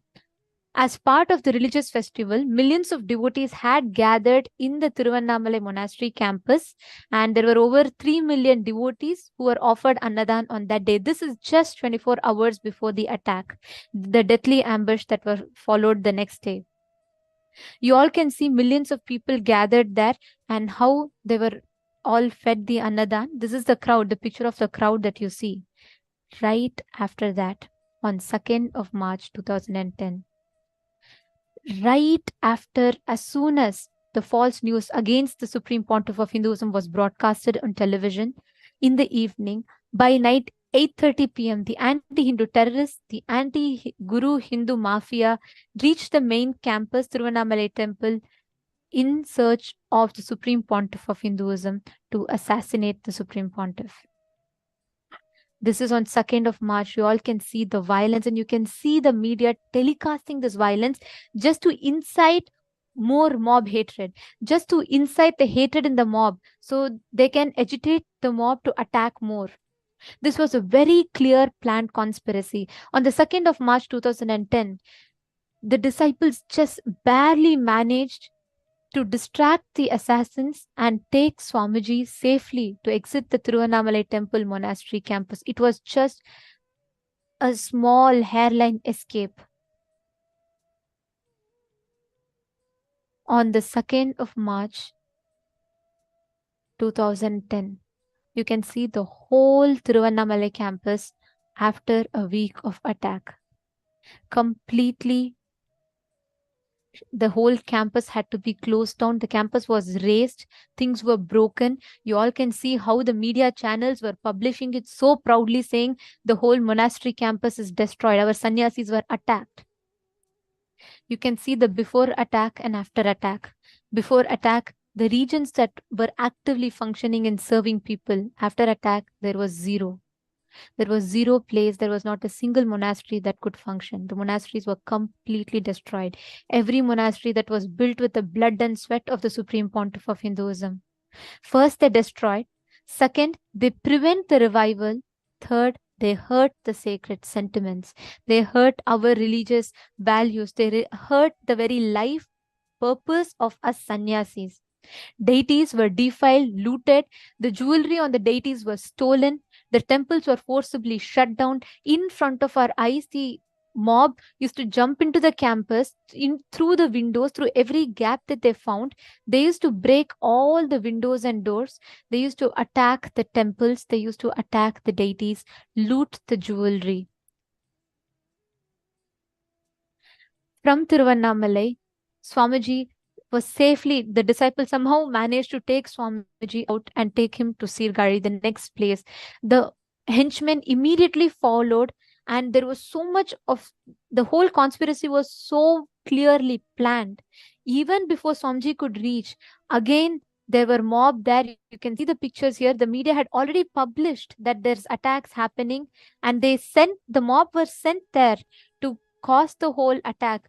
And when they were unable to locate the SPH, they threatened the devotees to disclose the whereabouts of Swamiji, and they threatened that they would burn down the entire building. They vandalized the entire center, tore the banners of Supreme Pontiff of Hinduism, and set the whole campus on fire. Just hours after releasing the video, they were having this plan so clear, they were executing it in matter of minutes. You can see on the 3rd of March 2010, the temple was destroyed. Around 1:30 a.m. in the midnight, early morning, a meditation center in Sirgari, which is just very close by to Tiruvannamalai, they were trying to pin the Supreme Pontiff of Hinduism. They were trying to trace where Swamiji was. And when our disciples and devotees refused to tell their whereabouts, they went campus by campus. They were destroying every single campus. The deities were desecrated. They were completely destroyed. The devotees were beaten with iron rods brutally and blackmailed, threatened, saying, if you don't tell the whereabouts of Swamiji, you'll be killed. And despite all of that, just imagine and see all of these Swamiji built out of his hard work. At that point, literally, they had surrounded Swamiji in such a way where there was no place for Swamiji to go. They hounded for 180 kilometers. They were hounding him. The media and henchmen, understand, these were deep state elements. They were hounding Swamiji, not letting Swamiji to go anywhere. Whether it was midnight, same thing, it continued even in Salem, Tamil Nadu on 3rd of March 2010, 1 a.m. There was an attack continuing to happen over there. Where was the place for Swamiji to even go? The devotees are under attack, the temples are destroyed, the sannyasis are being attacked,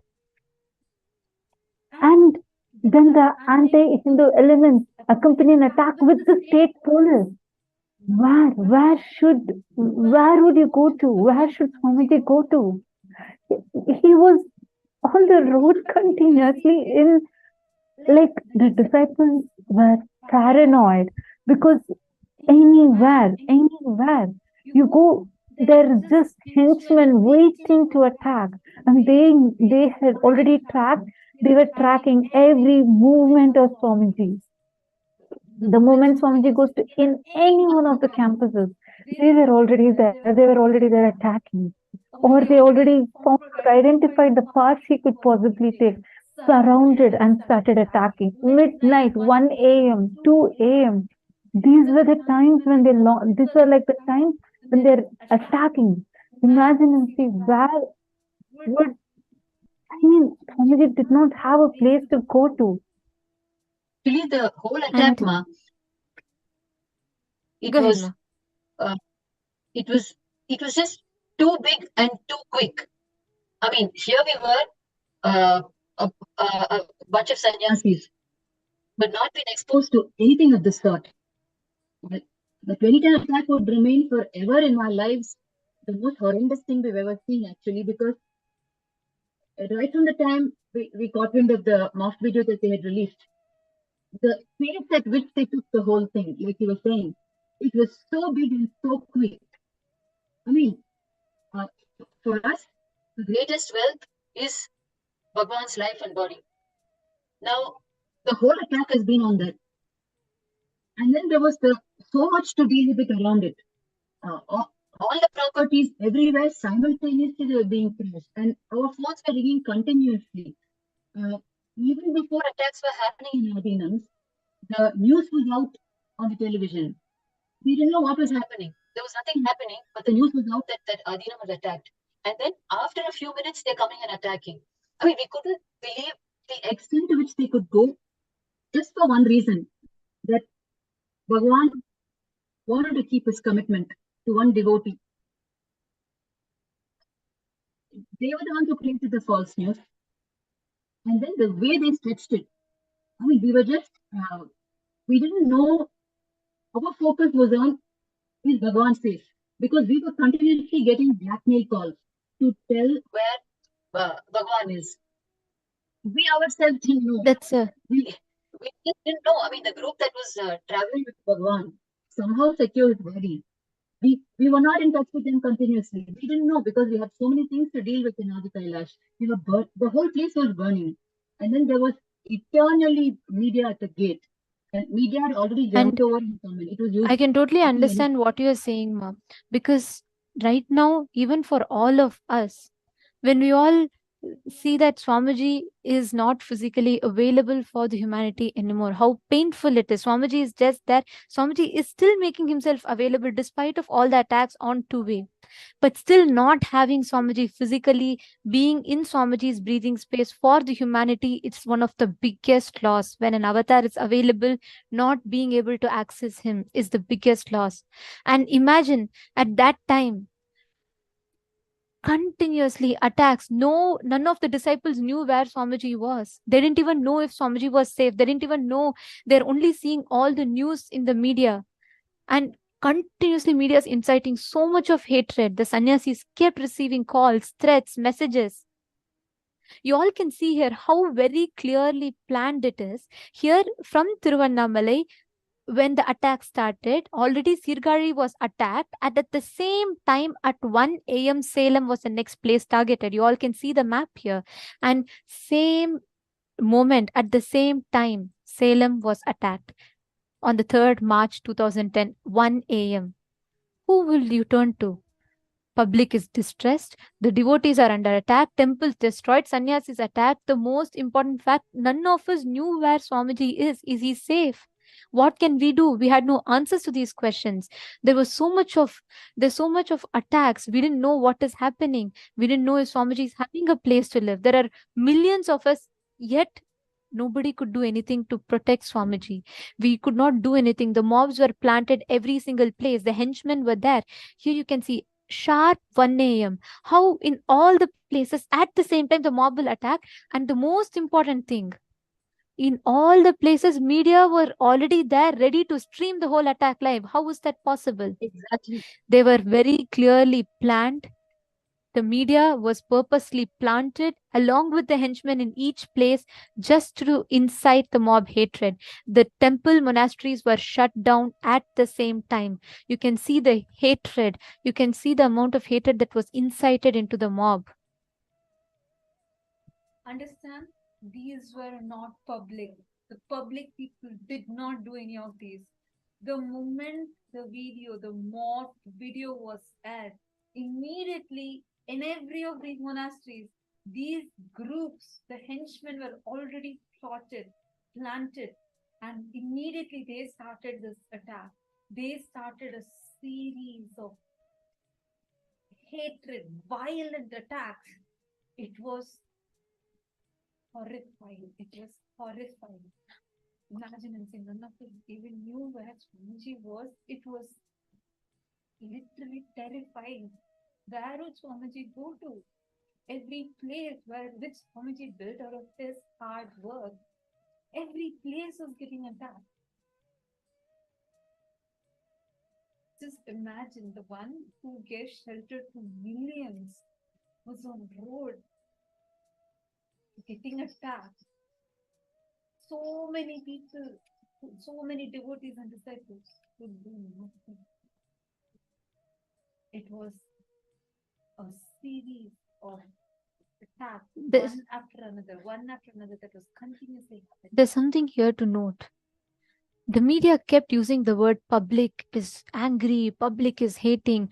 You all can see here, this is a clip from one of the media where it was one particular group of mob, a youth organization, a so-called youth organization, which was brought there to destroy, break the name boards, to tear the banners, to destroy, to burn the temples. And the media would continuously show as if all the people of the place gathered together. It was not true. You all can see it is the same group of mob that were planted there. The henchmen were planted there. Many people were paid to come there and just to break things. And the henchmen were planted there so that people believe as if everyone is hating. To this day, most of the people do not even know what exactly happened. Even before society, public can understand, even before us, his own disciples can understand what was happening, they had executed their plan. Every place that they even calculated that Swamiji might go, they had already planted the henchmen in each place. So constantly all of us were kept under the fear. We did not know if our Swamiji was safe. We did not know if he is having a place to go. We did not even know what was happening. In this confusion, this is the exact strategy of the anti-Hindu elements.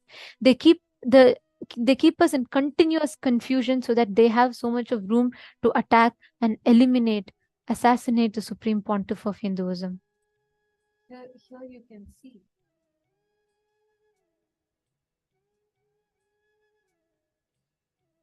the mob. When we use the word mob, it was a group of henchmen that were deep state elements. You can very clearly see over here. It is that one group of people that are creating the same type of chaos, same type of attacks, exact same weapons, exact same style of attacks that were used everywhere. All of them were part of this one group.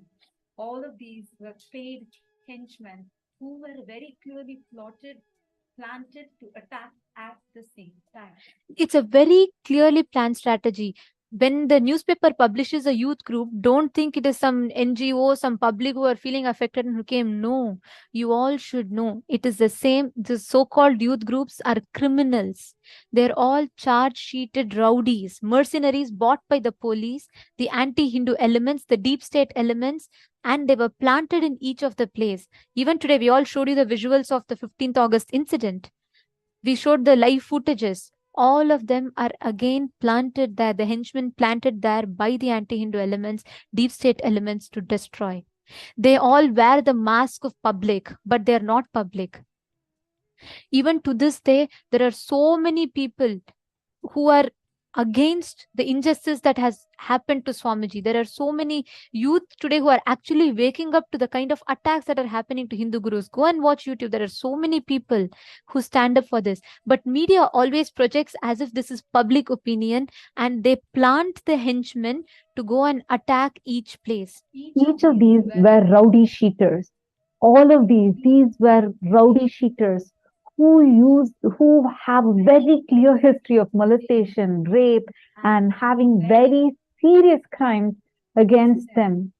And all of them came in the garb of mob, crowd.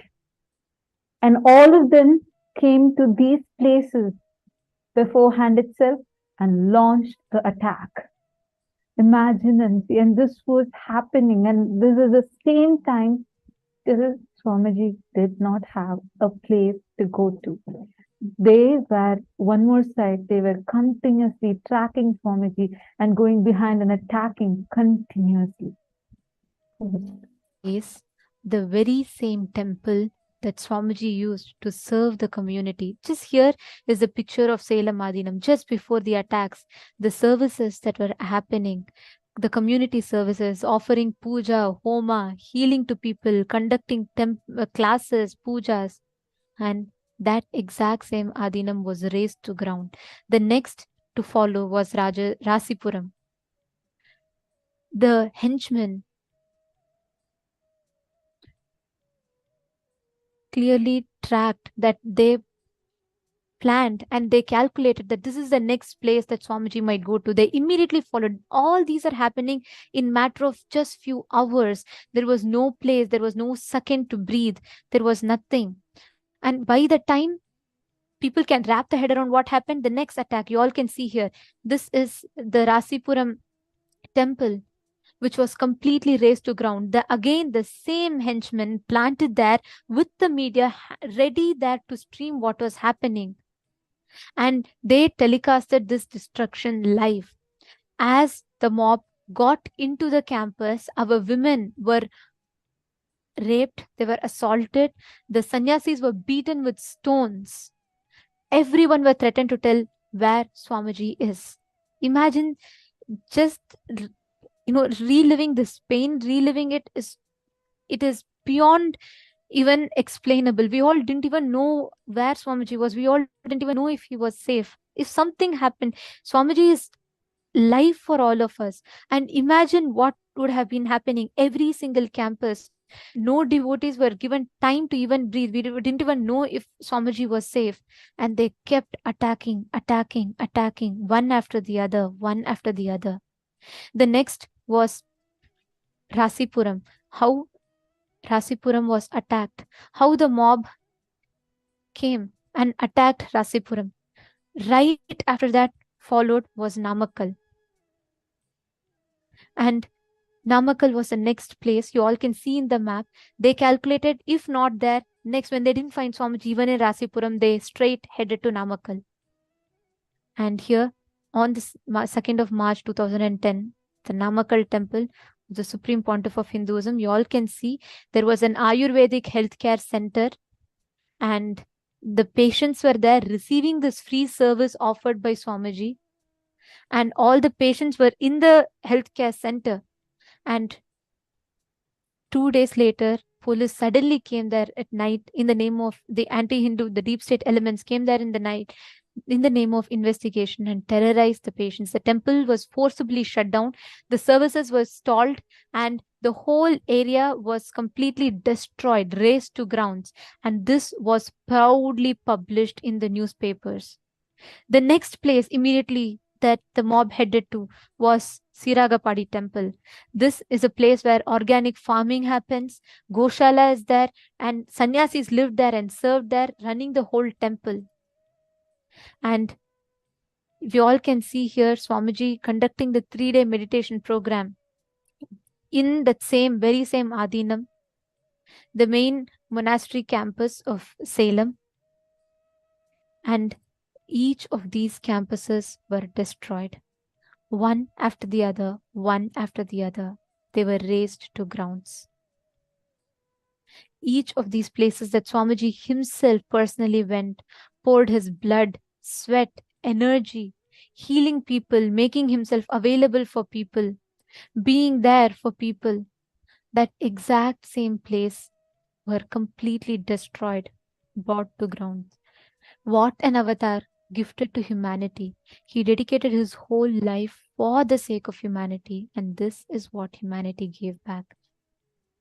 This is what humanity gave back to all the Tyaga that an avatar did. Understand, so many of you are asking, what can we do? I see many, many messages. Some of you are saying that any conscious being with mature mind knows that these kind of incidents are organized attacks and it's paid and supported. So many of you are saying their consciousness is so low. What can we do? Too much of destruction. This is too heartbreaking. This is no words. What can we do? Many of you are asking that these people go to hell. I see many such messages. Understand, it is too important that Kailasa is revived. Understand, how can the Supreme Pontiff of Hinduism go through this? The one from the time he descended into this planet has been working so hard just to serve humanity and just to revive Hinduism. How can he go through this kind of crime against humanity? This is a crime against humanity. This is not just a persecution. This is a crime against humanity. We have only started presenting to you. We have still not even covered even 1% of what Swamiji went through. He went through all of these, and we also showed you the clipping of what's happening today in Kailasa Trishulam. Understand, it's too important that we all, Hindus, come together, all the born, living and practicing Hindus. We are 2 billion in number. If we come together, our power is enormous. But right now, unfortunately, because of centuries of attacks and the Hindu Holocaust that we all have been subjected to, we have been so deeply persecuted, consciously raped, that we have lost even the strength of our very identity right now. When our Supreme Pontiff is getting attacked like this, Hindus are standing spineless. It is high time. How can in such a modernized day, when we all are saying we have access to so much of information, social media is there, how can this happen in broad daylight? How can this kind of an attack even happen? Understand, every one of us here, it is not just these mercenaries, henchmen, the deep state elements, the anti-Hindu deep state elements attacking so actively. It is our criminal negligence. We all the Hindus need to come together. We need to unite. It is high necessity for Kailasa to be revived. What for Swamiji is doing so much of sacrifice? Why should Swamiji? They threatened for one thing for Swamiji to give up Hinduism and declare himself secular. There are many gurus who are not being touched because they declared themselves as secular. But Swamiji did not deter from his commitment to us. He is doing this for the sake of each one of us. He did not give up on Hinduism. He did not give up on his mission or vision, the commitment that he has given for us, our enlightenment. There's a very beautiful message that I would like to read out, posted by one of the participants, Ma Nitya Sadashivaya. She has posted, Swamiji as avatar does not need us. Life or death is nothing to him. But it will be lifetimes of loss for us, of which we can ever recover. That is why, besides asking for boons to Swamiji, let us also pray for Swamiji for safety and Hinduism safety assured solutions and fast. Especially those who are good at manifesting powers, let us use this power. Of course, all of us should use collectively our will persistence to make it into reality. It is too important. Let us do it soon before we regret it. It is so disheartening. Swamiji is smiling compassionately in every single satsang, but it is shadowed by his painful image when he was tortured. Ma Nitya Sadashivaya, you have literally verbalized all of our pain, literally what each of us will be feeling right now. This Swamiji as an avatar is beyond all of this, like you beautifully put. True, he is beyond life, death, he is beyond each of this. But losing an avatar is one of the greatest loss for us, humanity. We will regret it for lifetimes. Already today, we are not having access to the physical breathing space of the avatar. An avatar who comes down, it is not a joke when the consciousness descends down in planet Earth. And he happens once in a millennia for human beings. And when such an avatar happens, taking him for granted and losing him is a loss that we can't recover even after lifetimes. And like you beautifully said, each of us, it is time that we stand up. I just wanted to add one point that you put. You put now, instead of asking boons to Swamiji, let us pray to Swamiji for his safety. Please understand, it is a time where we have to stand up. We have to do in action. It is not time to sit and pray. It is not, see, Swamiji, like Swamiji has multiple times told in satsang, Kalabhairava is there. Swamiji is not going to give up. Swamiji will manifest and make Kailasa happen. But do we, human beings, do we, the society, want to give this to an avatar who has given his life and everything to us? Do we want to let this happen to our beloved Swamiji, who does not let one suffering befall on us? Just one small thing that happens to us, Swamiji will tell, don't worry, ma, I will take care. He will go to any extent to protect us. Do we want to let this happen to our beloved Swamiji? He's already literally chased out without a place to live or stay. Humanity has done the worst possible thing to an avatar, and still every single time Swamiji comes and sits in the darshan with that smile, with that love. His compassion is enormous, like that of an ocean. But do we, human beings, want to give this to an avatar? That is a question each of us need to ask ourselves. Every And one one of of you that are resonating, every one of you that feel, that have added to what Ma Nitya Sadashivaya has posted, so many of you have posted similar messages. The only thing that we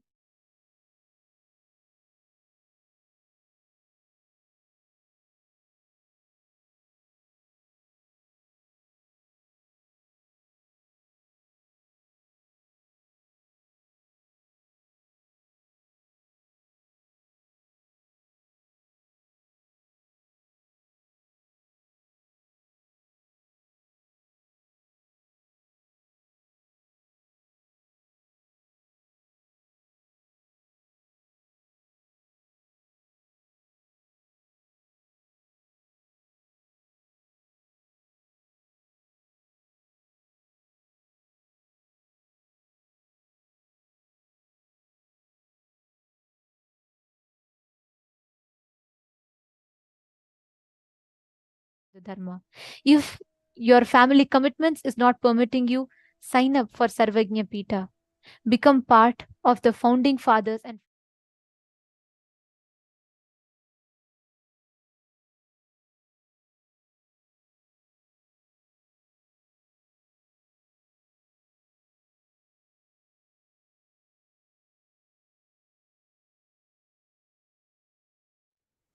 we urge every one of you to sign up to become a part of this cause. If you are able, if you are willing to stand up, use this as an opportunity. Stand up, become a sannyasi. If your family commitments is not permitting you, then at least become a part of Sarvagnya Pita. Become a part of this Kailasa. Become a founding father and a founding mother. Take a few minutes, sign up, become a part of the solution. Kailasa is Swamiji's commitment to humanity. He will make it happen. But we, as the humanity that needs the avatar, let us not allow this to happen to our beloved Swamiji. Take a few minutes and we urge every one of you to sign up to become a part of this cause.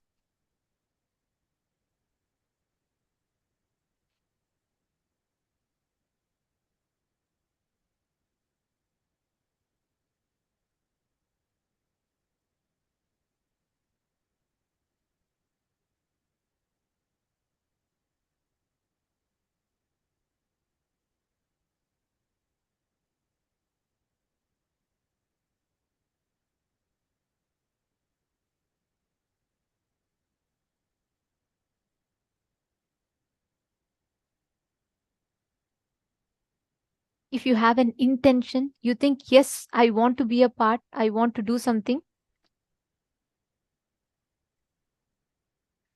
I want to be a part of the solution. There is something that I would like to do, but I need support for me to take that action. Even if you are in such a situation where you would like to have some more guidance on how you can be a part, you would like to know more about this, then take a few minutes. You all can head to sksjp.org, where support desk team will be posting the link in the chat for all of you. You can head to sksjp.org and you can put your intention in that. And understand, today all of us are receiving the initiation, the healer's initiation, receiving one of the most beautiful initiations from Swamiji. He is here yet again to manifest, to give us this experience, to manifest all that we want for us. All we need to do is just be a part, just receive it, and let us not do this to an avatar who has made himself available. Even today, Swamiji is here again to give us the darshan. and to initiate all of us into the healer's initiation. As all of us are going to be receiving the healer's initiation today, I request every one of you, let us all become part of the collective solution. And now, let us all get ready to receive the darshan. We request all the participants to settle down. Let us all remember the Sarva Parityaga, the Tyaga that an avatar has done to be here with us, and never take the avatar for granted. Let us connect, let us get ready to receive Swamiji, to receive Bhagavan Jvarabhagana Murthy, the ultimate manifestations of Paramashiva. We request all the participants to please sit straight with your head, neck and spine in a straight line.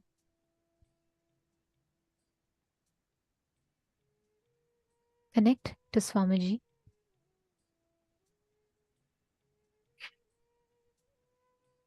And we will now be chanting the Dhyana Shloka of Bhagavan Jvarabhagana Murthy. Shri Rama Saumitri Jatayuveda Shadananaditya Kujarchitaya Shri Neelakanthaya Dayamayaya Shri Vaidhyanathaya Cha Namah Shivaya.